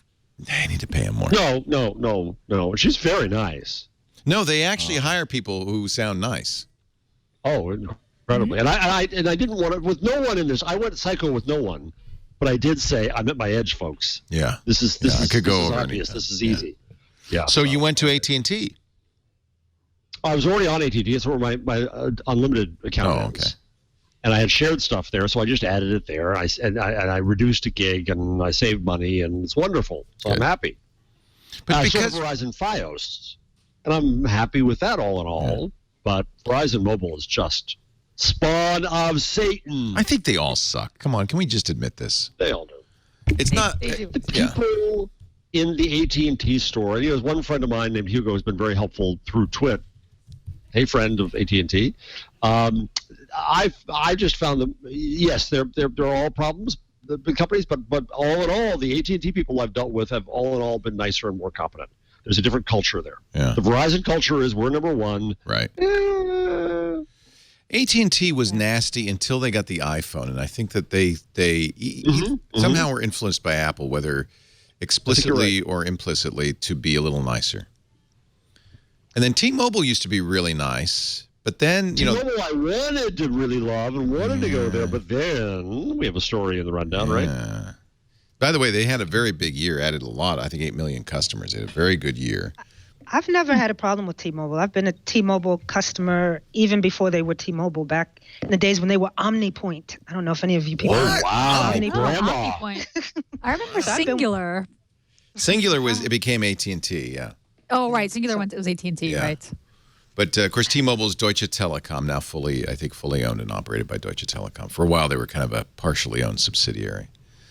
Well, there's nothing. I don't think there's anything wrong with T-Mobile, but I think that they've quite successfully painted themselves as for the little guy, and John Legere is so good at being the Donald brilliant. Trump of cell phone CEOs. And telling it like it is, sticking it to the man, and now we find out, no, you know what? He's the man. Because what did he do, Leo? Well, what did he do? You remember that T-Mobile offered this binge on service, Oh, yeah. which seems on the face of it to be great. I mean, it's a complete violation of network neutrality, but I can understand why no one's ever going to say that, because they're thrilled because they have no bandwidth, no limit on bandwidth caps on Netflix and a lot of video sites, music sites too, like 20 music services. And I have to admit, as a T-Mobile customer, by the way, Fi customers do not get this, but as a T-Mobile customer on one of my phones, I freely listen to Google Music and Pandora and Spotify and not ever think about it. How is this going to impact my bandwidth caps? It's not. But there was fine print in this binge on thing. One of the things they said is that if you're one of the services that we provide binge on as a binge on supplier, we're going to downsample your bitrate streams to the 480p, which will be fine on most smartphones. That's fine. 480p is kind of DVD quality. But the EFF has confirmed now, and they published an article on their website, EFF.org, that in fact, there's no special treatment for binge-on providers, that every video stream is now being downsampled to 480p. So, by the way, this thing is a terrible term for this. Is almost as bad as net neutrality, which is called zero-rated. Zero-rated means you don't count against bandwidth caps. Don't know where that term comes from. So even if you haven't become zero-rated by T-Mobile, you're still going to get downward sampled. So EFF actually tested this, and they really went through some effort to make this test fair and objective.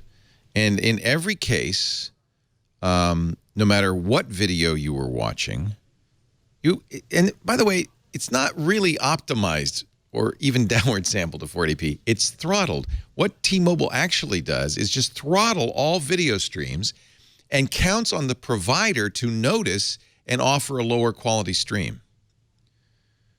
So all HTML5 video streams, if you're on T-Mobile, are throttled to 1.5 megabits. Period. So it's not just YouTube. Everybody. And if you were a provider that didn't pay attention to that, it would just stutter and stop and buffer. because they don't do any optimization. They're counting on Netflix and YouTube to say, oh, I see you're only 1.5 megabits. We'll offer a 480p to stream. So what that means is if you're trying to watch an HD stream of ours, actually our HD stream, it's 720p. If you're trying to watch our HD stream, it'll say, oh, you're watching an HTML5 stream, 1.5 megabits. That's it. That's all you get. And our stream's going to buffer and stutter because we don't, it depends who you're watching, which of our providers. Ustream, I think, handles that well. Some others don't. So it's up to the customer, in our case, to choose a lower quality stream. So maybe if you're a T-Mobile customer and you notice all of a sudden Twitch stream starts to buffer a lot, that's because of what T-Mobile's doing. There's no optimization. The only thing Binge On does is it throttles all HTML5 video streams down to 1.5 megabits. Period. So how evil is that? Yeah, how evil is that? Let's okay, I'm going to make I'll speak on behalf of T-Mobile. So, of course, one of the big threats to a mobile network is heavy bandwidth use, because you're using the bandwidth that goes to the head end of the cell tower that you're using on the LTE. And that costs some money because they have to put a certain amount of bandwidth out to each cell tower. And if there's a lot of people watching video on that cell tower is not going to perform well. So they have to put more bandwidth in. It costs some money. So they're saying, look, we're just going to limit everything to 1.5 megabits. That's fine. That's plenty. And just leave it at that. What they did, though, is they spun it as if they're doing some wonderful thing for customers. They're not. No, yeah, and they're especially not. I mean, I'm a T-Mobile customer who has unlimited data, right? So well, that's also a lie because they do limit it. They not say anymore. They throttle it. Oh, they throttle you. They throttle you at some point. Yeah. They don't say, oh, you've had too much. Stop. They just slow you down. Yeah. Well, I used to notice it before it was really explicit. Like once you reach 5 gigabits, get or something really like slow. That. Yeah. Right, but I don't notice it quite as much. But again, with the unlimited, I'm expecting unlimited. Why am I getting 480p? I know you can opt out. You can opt out, but they didn't make that. They didn't make that really clear at first, up front, and on the website, it's not that easy to find. And so, I mean, for the customer who has the quote unquote unlimited plan, it kind of sucks, right? That's exactly. EFF says what T-Mobile should do is make Binge On opt in instead of opt out. And they should also disclose that if you opt in, all video traffic from every provider will be throttled.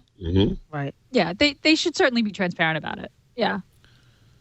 I mean, devil's advocate, if I were like, I have T-Mobile, the coverage isn't great. It's not very fast in some places. It doesn't exist in some places. And I accept that as sort of part of, being on a kind of smaller network. I mean, there's a difference between the video just stopping cold and the video being lower quality, right? I mean, there's some my problem where the quality's not good. I mean, Jeff's in a hotel room and he's on Wi-Fi and the quality's not great on Skype, right? Like this is kind of part of being in the world, right? I might be being a T-Mobile apologist here. I do think that they should be upfront about what the optimization is actual throttling.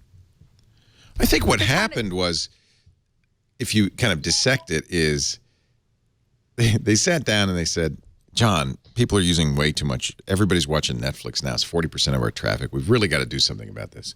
What we would like to do is just throttle video. Yeah, but that's going to, if we say to people, we're going to throttle video, that's going to be a huge black mark. We need to think of a way we could spin this that sounds like a plus. And that's why they invented Binge On. Binge On is a fabrication to cover up what they're actually doing, which is to protect their network. Yeah. But it makes people feel good. Oh, I'm getting unlimited bandwidth on my Netflix. That's awesome. But really, what they're doing is they're throttling video. That's what's really happening. Mm-hmm. So that's where I have a little bit of a problem. I love I'm still a T-Mobile customer. I love T-Mobile. I don't know. You know what's interesting? If I'm using Google Fi and I'm using T-Mobile, Fi switches, and by the way, switches instantaneously between Wi-Fi, Sprint, and T-Mobile, depending on which is better, and transparently. So you don't know always what you're using, but most of the time here in Petaluma, it's T-Mobile. I don't know if, I presume I'm not a Binge On. I'm not getting that happening. I should do some tests.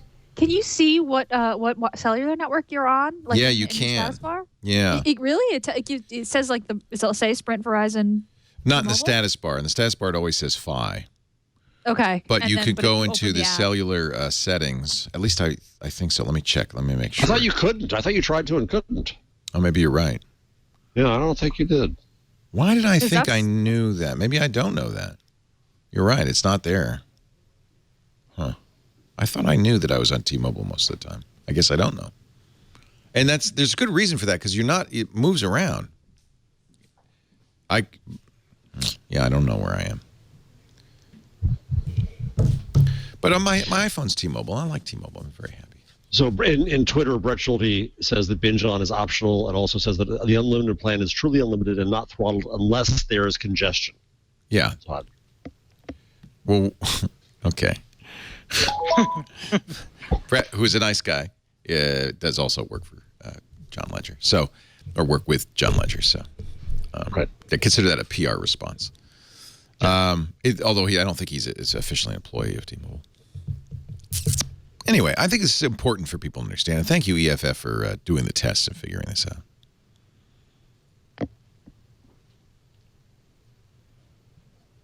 Are you going to buy a Ford, Mr. Jeff Jarvis? Oh, I know Jeff is in the market. We should set people up if they don't know. I'm in the market. His car is dying. He needs a new car fast. He will not buy a car that doesn't have Android Auto in it. Well, I think I've given up. Ford says their 2017 models will all have CarPlay and Android Auto. If mine will last that long, I don't think it will. Yeah, because that's the fall, right? Yeah. All 2017 Ford models sold in North America with the company's Sync 3 infotainment platform. I guess they don't all have Sync 3, but if it has Sync 3, you will get CarPlay and Android Auto. And this is really good news. You could buy a 2016 model now, and you will be able to upgrade later in the year. Well, some people have said that about some models, and then it turns out the hardware isn't ready for that. So I want to see that in like contractual writing. But that's Tesla. You can upgrade Teslas. Why can't you upgrade every other car? But why? Well, you can. Ford will give you. You can bring it to the dealer, and they'll. Actually, I remember my old Ford Sync. You could download an update, put it on a USB key, and plug it into the Ford. I liked my Ford. I know you did. Yeah, I'm thinking. My Audi lease runs out in the fall. I'm on the list to get a Tesla, but Tesla doesn't. Why doesn't Tesla do CarPlay and Well, because it has its own Android, thing, right? Yeah, 'cause it's got its own thing. But see, when The story that amazed me today was that the Ford and Android. I mean, Ford and did that happen? Did they announce it? no, Ford and Google. No, Alexa, it was Amazon. Ford and Oh Amazon. yeah, you can talk to your Echo. Okay, that's interesting. Yeah. Yeah, That is. that Echo over OK Google, and Echo coming in to be a major part in cars. That's really interesting. Well, okay, I have to read this.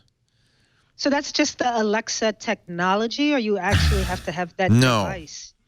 You have to have that device. It's not putting Echo in your car. You can say to your Echo, so if you have an Amazon Echo, I do. I can say, start my car From in the house. from in the house. I'm in the house. I already can, because I have automatic on my car. I can say how much gas is left. I can do that now. I can say, hey Echo, how much gas is left? And it'll say you have half a tank. So this is just extending that to say, hey Echo, start my car. What is the range of my vehicle? How many miles can I go? While in the car using app link, so this means you have Alexa on your phone, I guess, you can control the house. But it doesn't sound like the voice recognition in the Ford is going to be Amazon Echo. That's what I was originally thinking. I thought, hey, nice. Oh, I see. I thought it was like Amazon was going to become the voice OS of your car. No, it'll be there'll be an interface to the Echo, I guess. Oh, I see. Okay. Well, here, let's see. Here's a YouTube video. Okay, now everybody who has an Echo, turn it off. Hello. Alexa, ask my Ford for range and charge status.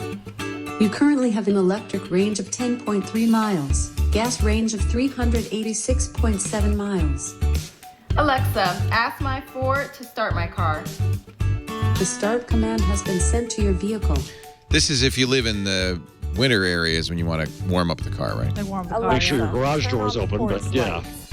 Now, she has the Alexa app on her phone, Alexa, ask the garage to open. Ask the garage to open? Please open. The garage has said no. The garage said no. I'm sorry, Sally. I can't do that. Open the bed. I'm sorry. Door, I'm sorry, Garage Jeff. doors. Are you happy that Mark Zuckerberg has declared that his goal in 2016 is to add a Jarvis to his home? And you saw my response? Yes. You'd come right over. Good. This That's a pretty cool project. So It is. Tell me what is the deal with this? So it's every He year, wants to play right? with Zuck, AI. Go ahead, every Jen. year he picks a project that he's gonna do, right? He learned Mandarin, he shot chickens, right? Like every year he does a thing. He like whatever, killed his own food. No, I like shot chickens. I think that's good. right? No, he right. He produced his own chicken nuggets. He's He an does his armed thing. Matt Cutts. Right. Matt Cutts does every 30 days. Zuck does every year. So he announced his 2016 project is to build a Iron Man-esque Jarvis assistant. Yeah? Yeah. And he talked about it as Jarvis. By the way, just to put this in perspective, he also says, I'm going to run 365 miles this year, which is a mile a day. I don't think that's not, well, okay. Wait, you don't think that's ambitious? Yeah, you and I or- should talk, Leo. Yeah, well, it's not like I'm running a mile a day, but so and he's I gather going to code this himself. Yeah. No, he wants to learn. He always wants to learn. I mean, Who's gonna play? listen, talk about jealousy about other people's lot. I mean, he also has like a team of some of the smartest engineers in the world. Yeah, you got to that figure I'm they're sure going to they come over and help. Could right? help him out a bit, You know what's cool about this though is that he posts this on Facebook, and people respond, and then he responds to them. Did he respond to you? Oh, yeah. He within 30 seconds he liked my comment, which I that was all I wanted. That was wonderful. So how big is the team that's liking comments? That was his team. I know. I think it's him. You know it's not. I think it's a team. Come on, Lynn. You consult companies on exactly this. It's a team. He's not going to be able to handle all of that traffic on his own. Oh, but he does it. He does it very sporadically is the thing. Now this comment he actually answered more than he usually does. He answered a lot The of mistake people. I make, he did on this one. The mistake I make is when I respond to a Zuck post, the notifications just kill me for days. Oh, because you get Yeah. notifications of people liking your response? Well, that and everybody else who responded to it. Somebody else responded to the same post. Oh, you're going to want to know this, aren't you, Jeff? Oh, God. And so it's disastrous. So that's a tip. You get, of course, you immediately get the Scoble response. Scoble was right in there after I was. See, I would never in a million years think of responding to a Mark Zuckerberg post like he cares at my response. You at least know him. You've interviewed him. Same with Scoble. You guys know each other. Well, Scoble's actually his Facebook friend. I'm not. He befriended him. He befriended Wow. Scoble, yes. Wow. Yeah. Who on his team did that?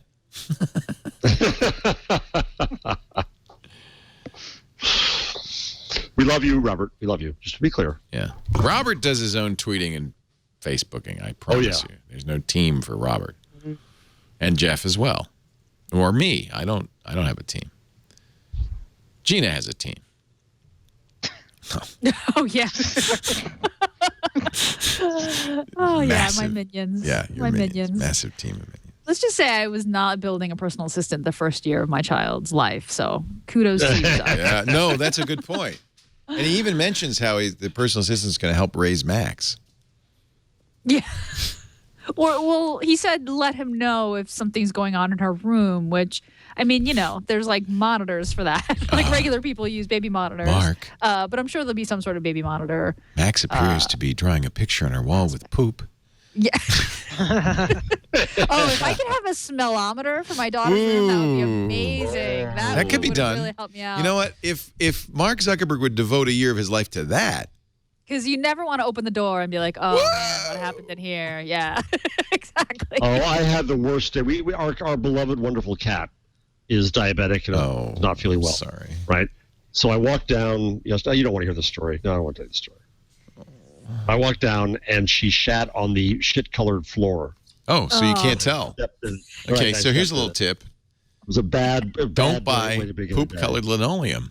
Does Nest have a poop alert? The Nest should have a poop alert. Pampers should have, somebody's saying the Pampers Internet of Things.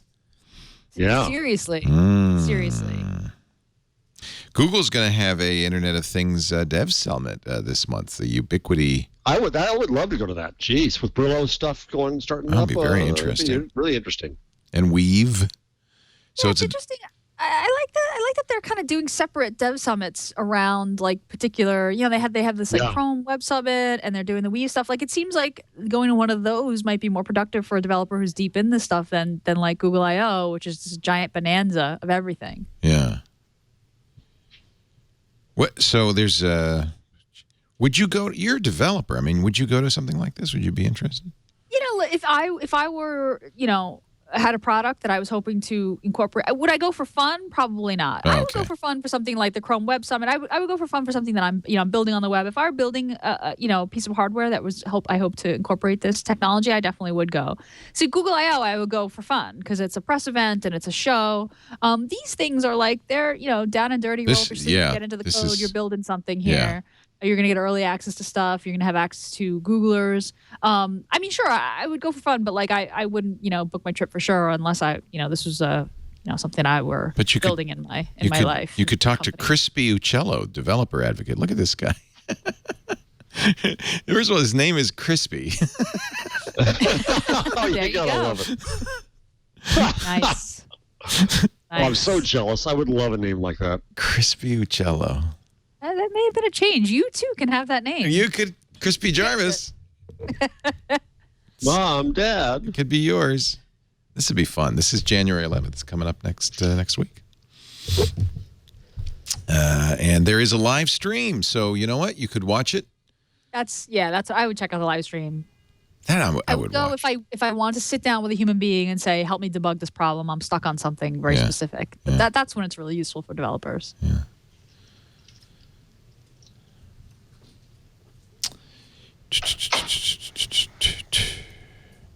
Google paid a board member $149 to buy her company, and she's giving it all to charity. $149 And her million. husband is too. Oh, I'm sorry. Now I'm impressed. And her husband is too.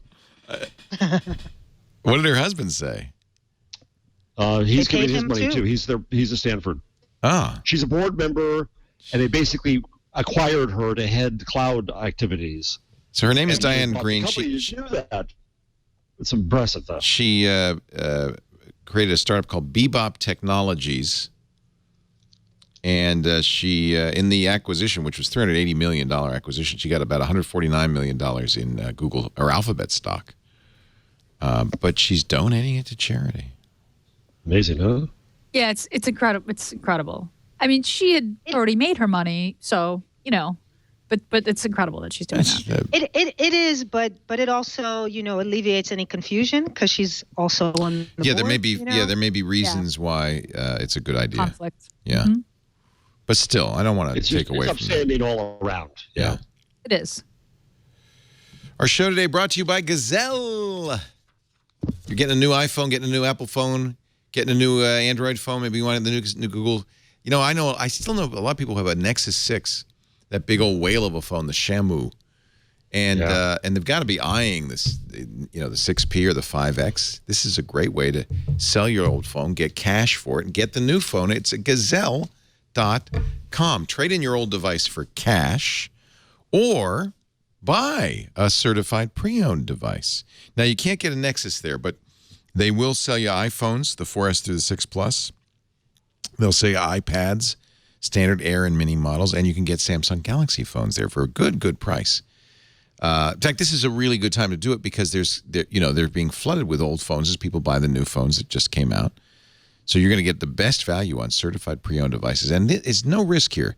They run them through a 30-point rigorous inspection process that everything from phone calls, data, everything, but also checking for scratches on the glass, stuff like that. So they're always in perfect working order and great shape. Actually, you get to choose what shape you want. If you want to save money, you get a little bit more signs of wear, but nothing serious. And even then, you still have a 30-day return. So you're never at risk. The nice thing is, if you're getting a device at Gazelle.com, You're not going to extend your contract. There's no carrier contract, but they, of course, will work with all the major carriers, AT&T and Verizon and T-Mobile and Sprint. I am a fan. Gazelle. I've sold many a device there. It's a smart thing to do. Why throw those devices in a drawer where they gather dust? You wouldn't do that with $100 bills. Why would you do it with an old device worth more than $100? Sell it to Gazelle. Gazelle. Give new life to used electronics. Trade them in for cash or buy certified pre-owned. Or both. Gazelle. Visit gazelle.com. Today, Jeff Jarvis is here. He's in Miami visiting the Night Institute. Nice warm day in Miami, I'm sure. Yes, it is. It's nice. Pleasant. I like the tropics, I've decided. I like humidity. I like heat, especially in the winter. Gina Trapani in Brooklyn. Thank you for being here. She's her maker base has its new URL. You told us this last month, makerbase.co. Easy to find. Thank goodness. No more .se. No more .se. I thought that was clever, though. Makerbase.co. It was fine for the first month, right? Yeah. It was good for lunch. It was good enough for lunch. And then you got to get serious. And Lynne D. Johnson, consultant, columnist for ebony.com. Great to have you back here again. Great to be here. Hey. Great to be here. We're talking about Google and Facebook. Project Sunroof has been expanded, which is really nice because this was a very limited area, but now more areas can do it. This is Google's way of finding out how much money you would save by solarizing your home. And so it'll tell you, and I've just done this in my house, 1,740 hours of usable sunlight a year, lots of space. They do 3D modeling of my roof and nearby trees, 4,919 square feet available for solar panels. I could save $13,000 over 20 years. And actually, I already knew this because we'd gone to Solar City. We have solar panels in our house. And they used a version of this that they had access to. Well, now you can do it. So if you really cool use of technology. It's such thank you, Google, again. Yeah, I mean, it's in Google's interest. They're heavily invested in solar, so let's say that. But it's also just such an interesting use of their aerial shots, and they calculate whether the trees are in the shade. They'll tell you if you're not going to save money, which I heard they saw an example of. Wow. Someone's house was kind of in the shade of trees. I tried my house. I'm not in the area, and I tried my family who live in North Carolina. We're just outside the Raleigh area, so I just want it everywhere. So it's not everywhere yet. It's not everywhere yet. No. It's Some places, it's parts of New Jersey, but it doesn't work for me yet. Oh, that's too bad. And then what's interesting? It's a small matter of data. And that's what's interesting is that they also have then a sponsored listing of solar providers in your area. And I notice our provider, Sun City, is not on this list because they didn't apparently pay. See this sponsored right here, kind of hidden away.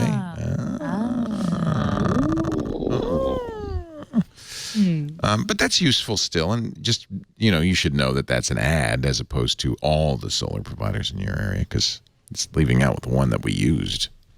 Still, I think a great. Hey, if you can unite commerce and public benefit, that's a great thing to do. Why not?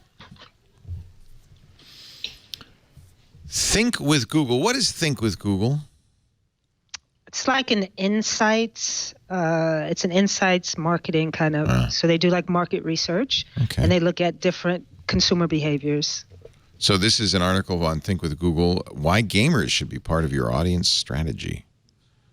Do you know how many gaming devotees you have in your core audience? So you can. Is it just an article, or can you actually find out some of this stuff? They probably have a PDF report. Right. Usually they do these studies with market research companies. Oh, and this is for YouTube. Ipsos. Mm-hmm. Yeah.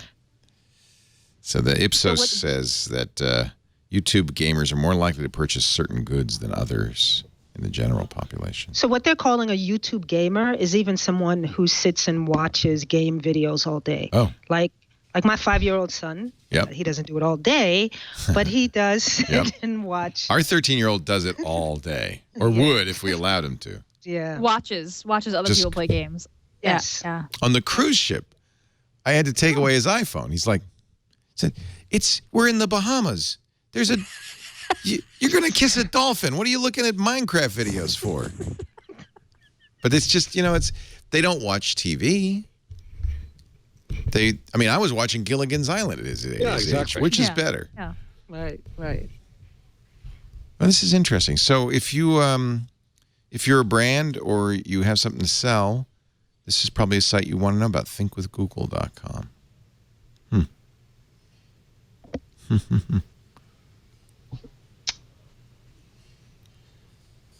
But it tends to be Google properties, it looks like. This is like YouTube. Okay. Google has invested in a Berlin startup called Factory. It's not a big story. It's a incubator space. Okay. So I've been there with Lufthansa, their innovation hub, and it's very nice. It's amazing space. It's cool. So, but the only point there is that Google's putting more money into Germany. This was a slow year. Last year was a slow year for investment and acquires from all the majors. Yeah, it's true. What is that? What do you think that means? There's nothing left to invent, Leo. It's over. Money's not tighter than it was, I don't think. No. Maybe it's just harder to find that key employee. Did you like the Google Doodle? I didn't see it on New Year's Day. I missed it. I was busy. I didn't either. Tending a hangover. Yeah, I was away from the screen, so I didn't get to see it either. So there's birds on a wire, and they're dancing. There's turtles. It's turtles all the way down. Get it? That looks kind of like an angry bird. That's it. They're just dancing. Is anything else going to happen? Oh, you could click a video. No, that's the turtles. Okay. Cute. Yeah, it's cute. 2016. Not the best one I've seen yet, but it was a baby crocodile, a duck, and 5 turtles. One of the other CES news, Google partners with speaker makers to put Google Cast in big brands like Bang & Olufsen, Harman Kardon, Philips, and Onkyo. That's good. I love seeing Google Cast everywhere. I use Chromecast audios on all my systems, and of course Chromecast video on all my TVs. The audio adapter is really cool. So this means you don't have to buy an audio adapter. If you have one of these powered speakers and they're already attached to your Wi-Fi, you'll see them and you can send audio just right to them. Watch out, Sonos. I got my first Sonos, and I was just really surprised that I can't use Chromecast. I can't cast to it. What is up with that? Google Music, you can. Google Music, you can. Well, right. They support Google Music, but I'm just saying, like, they're just the cast button, from anywhere. I just assumed. I was like, why is this? It's so clearly very possible and not working. Yeah, so then I thought, well, I'll buy a Google Cast to plug into the Sonos. Right. So you can cast to it, and that seemed insane. It is insane. So now, really, I think this is a real threat to Sonos because they're very expensive. Now you can just buy speakers of whatever quality you want. You don't have to spend $600 on a speaker and put a Chromecast audio on it, and it's great. Well, there was a startup that had a really big Kickstarter push, a startup called Rocky. I don't know if you guys I don't know it. No. Yeah, ROCKI, and they were doing something like that. And I know that they have a great partnership with Spotify. Yeah, helping speaker companies to be able to integrate with Spotify. So it's like a little rubber. Yeah. Gem. It's a little rubber, that. And then so with them, what their big deal is the data that they get on the other end that they could probably package up and sell to music companies. Yeah. See, I mean, in the long run, I think, so this is very similar to, but it's more expensive. It's $49 to the audio Chromecast, which is $35. Yeah, audio Chromecast, right. And this works with two things, Spotify and Deezer. Deezer. Mm-hmm. But I would guess that, I would say you're probably better off at this point. Sorry, Rocky, buying a Chromecast audio. Because it really, I think it's going to be just like Chromecast video, where it's going to expand rapidly to a lot more players. Why not? But that's interesting. So you think that's why Google does this kind of thing? There's analytic value. There's useful information they gain from this. Oh, definitely. I hadn't really thought of that. Yeah, I mean, it's like how long are people using which services? What are they listening to? Do you think it knows what they're listening to? It might, but I think it's more about what services they're using and how long they're using them. How much are they using Netflix? How much are they using YouTube? How much are they using? If your surgeon came into the operating theater wearing Google Cardboard, you might want to think twice about a surgeon, and yet I don't know. And yet Google Cardboard is now being used by surgeons to perform heart surgery and actually save somebody's life. Baby Tegan. What the what?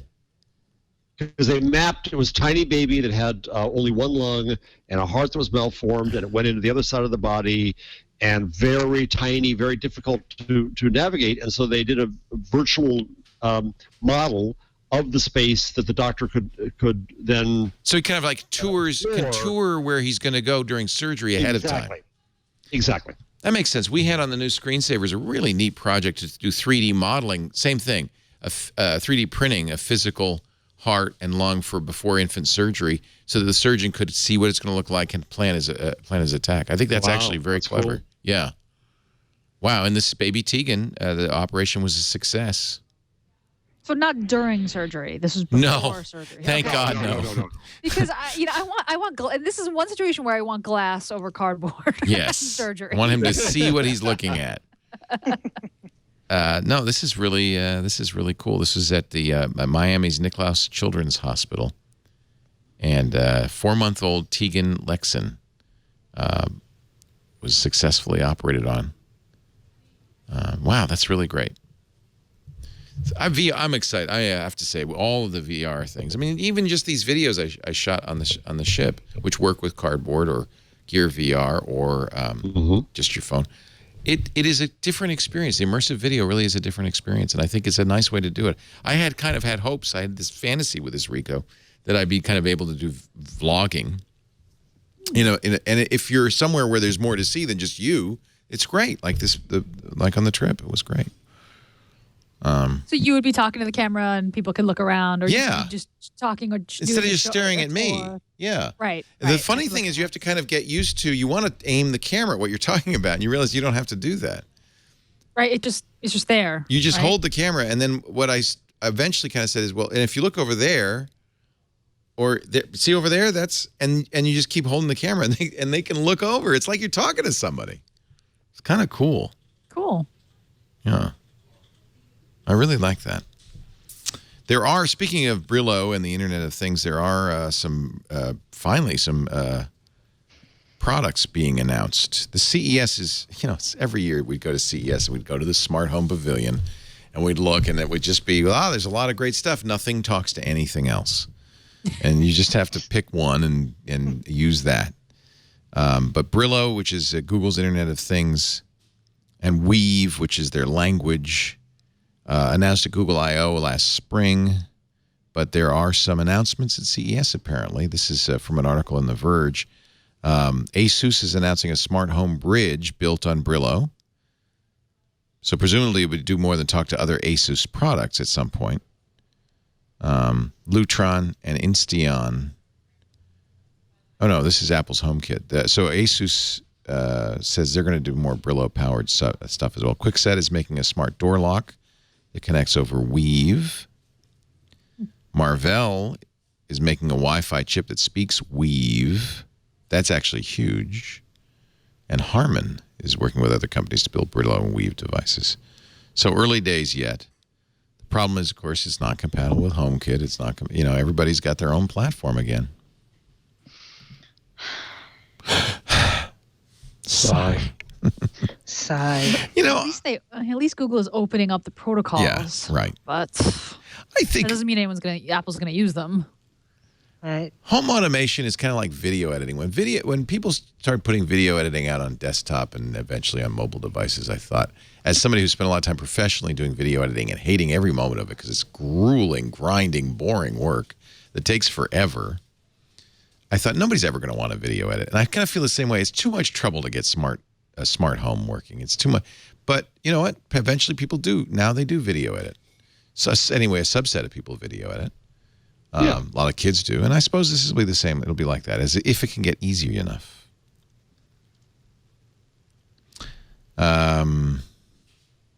got to get you out of here in 15 minutes. Is that right, Jeff? Or now? A little shy of that. Between here and now. Yeah, I'll tell you what. The boss to a different dinner place. All right, let's get you out of here. Let's get everybody out of here. We'll wrap it up in a second.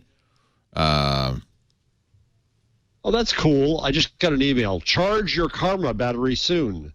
Oh, I love the Karma. Wow. We should mention It's that. charging now, otherwise that'll cut off. Yeah, Karma's Yeah. great. It's really an interesting about 2 idea. It's gigs. basically a MiFi, one of those credit card sized internet devices that uses your LTE to become a hotspot. But it is a pay-as-you-go, which is nice. Pay as you go. It never expires. When you're in an airport or someplace and somebody else uses your Karma, and don't worry, it's not your data. It's going off elsewhere. You get a 100 meg gift for the fact that somebody else used your Karma being on. Yeah. To encourage you to keep it on in public places. I didn't know that. I've been using it a lot. It's very cool. It's on. I'm just today at the airport, so I got 100 megs because somebody used it. Oh, so how do they use it? There's not a password protecting it? Well, they have a fence, so it's and they have to have a Karma account. They have a Karma account. Got it. Okay. And if you buy ahead, you can get as low as $10 a gigabyte if you buy enough of it. But if you just buy a la carte, it's $14 a gigabyte, and it's based on Sprint. You can get 8 devices on it. And the Karma app is telling me, the power and the connectivity. Yeah, that's what I really like. Yeah, get emails and lots of information. Yeah, no, I really like that part. So, right now, it says that I'm charging, right? And I have, let's see here, I have refuel. Oh, no, don't do that. No, my Karma's not off. It's on. I hope it's on, because if it's not... I hope it's on. So I'm now down to 16.81 gigabytes. I started the day with 18-something. So the show is, to do a show of our length... 12 gigabytes. Well, I'll send you a check. No, 2 gigabytes. Oh, 2? Oh, that's not bad. 2. It's not that bad. No. Not that bad. No, $150 for the device. It takes a while to get one. I think they're caught up now. Okay. I think they're caught up. I think it was worth it. We like Karma. Karma's very smart people, very good people. It's a social-based company. I bought it because of you, actually. Yeah, I'm very impressed. And good. Anyway. I did have a guest connection. Look at that. On October 4th. I didn't even know I had one. Yeah. And I bought a bunch of data, so I have 12.94 gigs left. But it doesn't expire. That's the beautiful part. Yeah. Yeah, and you only pay for what you pay ahead. And if people buy. And there goes his Karma. Such a recommendation. Frozen solid. We're going to get Jeff out of here in just a second. But first, a word from FreshBooks, the super simple cloud accounting solution that saved my life as a freelancer. It's going to save yours too, because what is it, the thing that you as a freelancer hate the most? Formatting and sending invoices, collecting receipts, tracking expenses, following up with clients that don't pay you on time. All of these things are not only a pain in the butt, they're also the thing that gets you paid. So it's a weird thing. If you don't do it, you won't get money, and you need to. That's why you work. So you got to do it. FreshBooks makes it easy. It's like you breathe a sigh of relief. Oh, thank God. At the end of the month, end of every month, I would just go, I don't want to fire up Word and Excel and do all this and send out the invoices. I'd put it off. It means I wouldn't get paid. FreshBooks was a lifesaver. I started using it in 2004. You can mail invoices, but you want to mostly email them because it's very easy for your clients to pay you. Turns out they hate paying you as much as you hate invoicing them. It's a chore for everybody. They even have this new thing I love. I wish I'd had this. It's called, well, you can request a deposit. So I was out of pocket, on my airfare, my hotel, till I billed them, and then I would get the money back. Well, now you can actually ask for a deposit in FreshBooks. FreshBooks will be the escrow, and you don't have to cover costs out of pocket or wait till the end of a project to get paid. This is nice. If you're the kind of person that goes around doing services and you bill people, now you can have the FreshBooks app on your phone. You clean the gutters or you wash the car, whatever it is you do. You show your invoice to your customer. You pop in the FreshBooks card reader, which, by the way, works with chip or swipe. Your customer dips the chip, swipes the stripe, and you get paid instantly right out of the box. It's so cool. They see the invoice, they get it mailed to them, and they pay you. I love this. And, of course, if you ever need help, they've got the FreshBooks Support Rockstars. They are nice people. They're Canadian. Of course, they're nice. In fact, that was really great because there's Amber. Look at that. She's the one who told me about FreshBooks. FreshBooks.com/twig, and you'll get 30 days free if you mention This Week in Google in the How Did You Hear About Us section. FreshBooks.com/TWIG, 30 days free. But I warn you, you use it for one pay period and you will never go back. I mean, you're going to be a customer, and you'll be glad. You really will. FreshBooks.com/twig. Jeff's unfrozen. I can't see you, but it's fine. I think I'm probably going to die again. Can I give you my number and then number? Goodbye. Number us. So I think I have to do this out of moral requirement because I push so many people to go to Chipotle, and we know the story that's happened since. And so I just as a number, the in-store same-store sales fell 14.6% for the quarter. Quarter over quarter. December over December fell 50%. Make your customers sick. Half of them won't come back. And now they're being subpoenaed in a possible criminal case. In one case, I mean, who knows what's going on? The conspiracy theorists came on and said, "Well, it's the GMO forces when they killed the GMO." No, it's not that. And they have a good plan of what they're going to do. It would look like, but this is companies. Every company on earth, whether you're and there goes his karma go. Recommended Chipotle to people, but yeah, we all loved Chipotle. We did, but we also loved Glee, and now they're both gone. Yeah, and now they both have jumped the shark. Yep, they have. But Jane Lynch continues on. She does. God, we love her. Can't stop her. Yeah. Can't stop So herself. I have high hopes that Chipotle is taking the steps they need to take. I do too. Yeah. I do too. But until I know that day when every store has every one of these new procedures, I ain't going back. Yeah, and I don't think you're alone, and that's 50%. Why. Yeah, that's why that's sad. That could put a company out of business. Yeah. Yeah. Thank you, Jeff Jarvis. Have a great time with the Knight Foundation. Enjoy your dinner. Oh. Thanks, Jeff. Never, I ain't going to Chipotle. Nope. Take your boss to Chipotle if you don't like him. Yeah. By the way, somebody said Chipotle this year, Oculus Rift next year. If you make people sick, they don't come back. Thank you, Jeff. Have a great day. We'll see you next week. Right on. Bye-bye. Lynne D. Johnson, your tip of the week. It's not a tip. It's a tool. I guess it's a tool. Good. It's called Sorted. SORTD. Sorted. And it's kind of like a Trello-like interface for your Gmail. 2016, I'm all about getting things done. GTD, productivity, all of this. I could care less about Inbox Zero, but what Sorted does help me do, it does help me to get out of my inbox and kind of look at things in lists, like what I actually need to be doing with those emails, right? So, it takes a while to get used to. It takes a little bit to set up, but once you get it in motion, it's really helpful. And you can move things around. That's why I say it's like Trello. If anyone has ever used Trello for project management, it's quite similar to Trello, but it's with your email. Email is so broken. And there's so many, attempts to try to solve this. I'll give this a shot. I love the columns of Trello. I could drag my email around like that. Mm-hmm. I'm going to try this. It's kind of agile email. Agile email, yeah. Agile Lean, email, definitely. Definitely. And you can change your labels around as needed as well. I'm going to have to try this. That looks good. I just tried something called Mixmax, and have you guys ever heard of that? No. Mixmax.com. It works with Gmail, and it's actually a Chrome plugin that completely kind of changes Gmail, and it apparently works with Inbox as well, but I'll show you real quickly. What happens when you, I'm going to create it changes the compose box, and now I have some additional things like I can track.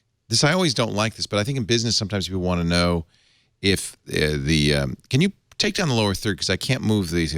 Actually, I think I can. There we go. No, it disappeared. Where'd it go? Can you just shift compose? Oh, there you go. Yeah. It has you can turn on tracking that will actually give you a notification when somebody reads your email or clicks a link in the email. You can send email like Hootsuite. You can send email later. You can schedule email. And if you it has slash command. So if you enter slash in the email, you have all of these things. You can, for instance, put in a share availability calendar in there and say, hey, let's get together. Here's my calendar. And it does it automatically. Lots of stuff. You can insert Jiffy, because that's my new thing is Giphy. I want to put animated GIFs everywhere. Invitations. You could put polls in your email. So if you sending out emails, hey, where should we go to lunch? You can say Chipotle, anywhere else, and you can make a little poll in there. There's a lot of these. It's really interesting. And I know, Gina, you've written skins for Gmail. It's a really interesting idea. Really cool. Yeah. This one is very advanced. Yeah, this is really neat. It's like crazy advanced. It's like a whole new product. Anyway, Mixmax, you can try it for free. I just did it this morning, so I have no idea, but you made me think of it, Lynn, as another way we got to fix mail somehow. Yeah, definitely. True. Yes, Miss Gina Trapani, you have a pick. I got all excited about bubble level, but I realized that Danny talked about bubble level. It's a Google search. Weeks ago. I was like so excited about it, and then I was like, no, okay. So that was been my very exciting tip. Danny beat me to it. So this. Don't tell everybody though, just for because Google search for bubble level on your phone. And you will get a bubble level, the thing that will tell you using your phone's accelerometer to tell you whether or not something is how many degrees to the left or the right. It's amazing. It turns your phone into a bubble level. Google, is there nothing they can't do? It's kind of a really cool use of the quick search. But so in lieu of that, my New Year's PSA is go to myaccount.google.com. Go through your security settings. Yes. Change your password. Turn on two-factor auth. Make sure that your backup phone number is correct. Make sure that your backup email address is correct. Make sure that you're sharing the information that you want to share, how you want to share it. Just make sure your settings are up to date, because we all store stuff and are kind of even passively sharing or publishing information through using all these cloud services, but particularly Google. So just go and just make sure you got everything locked down. Pick a hard to guess password. Try two-factor auth. It's a little bit of a pain, but I recommend Authy to deal with your codes. I do too. You like Authy? I love it. Love Authy. Authy. So just take a cruise through your settings as a kind of New Year's 2016 online hygiene checkup. That's my not as exciting as bubble level. I love it. And I'm going to recommend something. I've got it. Actually, Chris, would you get my purse? You have a man purse? Your purse? You have a man I can't believe purse? I just said that. It's a satchel. It's manly. It's made out of thick cowhide, so it doesn't look like a purse. You're red. So great. It's very Indiana Jones-ish. That just came out. Is it not there? Is it not hanging on the hat rack? Where you put one would put one's purse. Maybe it's on the floor. All right, it doesn't matter because inside it is my tiny hardware firewall, and I had mentioned this. I wanted to bring this on the cruise because we were using open Wi-Fi, and I read a terrifying article about how dangerous. See, this doesn't look like a purse, does it? Own it, baby. That's a nice looking a bag. Man purse. It's It's a purse. That is definitely a man purse. It's very masculine. It looks Extremely. like I ride horses. So, It does. but you need a Merce if you're going to carry around things like this all the time. But I do carry this around all the time now. I ordered this for the cruise and it didn't come in time, and I was a little bit disappointed. It costs I think $91, but you get a year's worth of VPN. Actually, it's the other way around. You buy a year's worth of VPN service. The hardware is for free, and it is really clever. And if you have read up lately, I mentioned an article a couple of weeks ago about the dangers of public Wi-Fi. If you've read up recently on this, you realize that just by being at a Wi-Fi access part with the Wi-Fi turned on, you really expose yourself. This thing is fantastic. So the deal on this is, and at first you have to configure it with Ethernet. It does everything. It can do, hotel Ethernet in to your laptop Ethernet. It can do hotel Ethernet to a Wi-Fi access point that can do 4 devices. It can do Wi-Fi in at Starbucks to Wi-Fi out to 4 devices.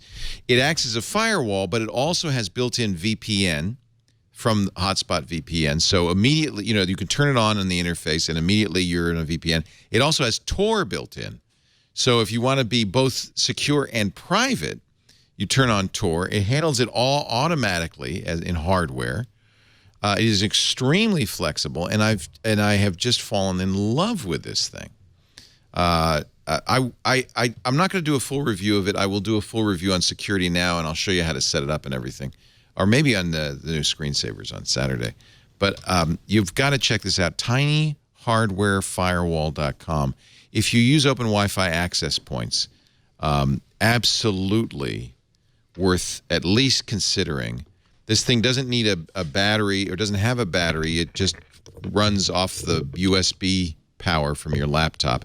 I made it always wireless because I don't have any laptops with Ethernet. So basically what happens, I can even show you. It's kind of cool.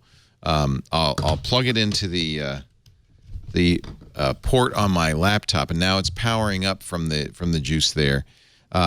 It takes a couple of minutes to power up, but once it does, you'll see its access point. It generates, by the way, auto-generates new access point name and password, so everyone's unique. You'll see it in your as an access point, which you can then log into.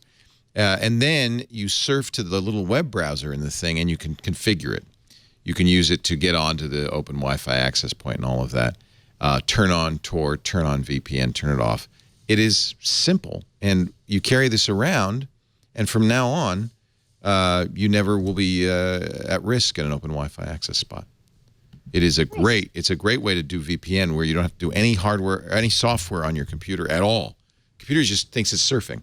Oh, it also has malware and adware blocking through a proxy if you want to use it for that as well. That's also optional. tinyhardwarefirewall.com. The hardware's free if you pay for the VPN service, which I think is, I'll get you the exact price. I think it's like $91 or something like that. And they do have battery-powered devices. This would actually run off of a $91.25. This would actually run off of a, one of those battery units. And you could keep it in your Merce and just have it, and then just log into it. And you have a little access point in your Merce. Nice. Or for you ladies, So your purse. You're owning it. You're owning it. I am owning Good. my handbag. Okay. I love it. It's a nice bag. I'd carry that bag. Yeah. It's horsey. I'm from the horsey set. It's not bad. Yeah. It's very Indiana Jones. You know what happened? I got shooting pains all up and down my leg. I got a little sciatica, and for the longest time, and I finally realized I had this massive keychain in my pocket, and it was causing it. So I just started carrying my keys in a Merce. Whoa. Huh. And then when you have a Merce, you have more room for things like your little firewall, and I've got Tampax in here and all the stuff. No, I don't. Well, actually, it'd be a good idea to carry that around. That ain't right. That ain't right. That ain't right. Gina Trapani, I love seeing you. You got to come back more. I will. This was a lot of fun. It was really good to see you. Happy New Year. Happy New Year to you. You find Gina in several places, of course, on the internet. She's on Twitter, Gina Trapani. She's also on Google+. But really, her businesses are great. Think Up, which everybody should be a subscriber to, and MakerBase, which is free, makerbase.co. Yes. Thank you, Leo. Excellent. And Lynne, once again, wonderful to have you back. Please don't be a stranger. Lynne D. Johnson. She is Lynne Lover on the Twitter. You can read her weekly at ebony.com. She's a digital content engagement strategist. Nice having you, Lynne. Appreciate it. Take care. Great being here again. Yeah. Happy New Year. Happy New Year. And thanks to all of you for joining us. We do This Week in Google every Wednesday, about 1:30 p.m. Pacific, 4:30 Eastern, 21:30 UTC. If you want to watch live, we love it. But you don't have to. You can always get on-demand audio or video after the fact at twit.tv/twig, iTunes, Stitcher, Slacker, the Twit apps on every platform, whatever podcast app you use. Just search for Twig, you'll find it. Thank you, everybody. We'll see you next time on Twig.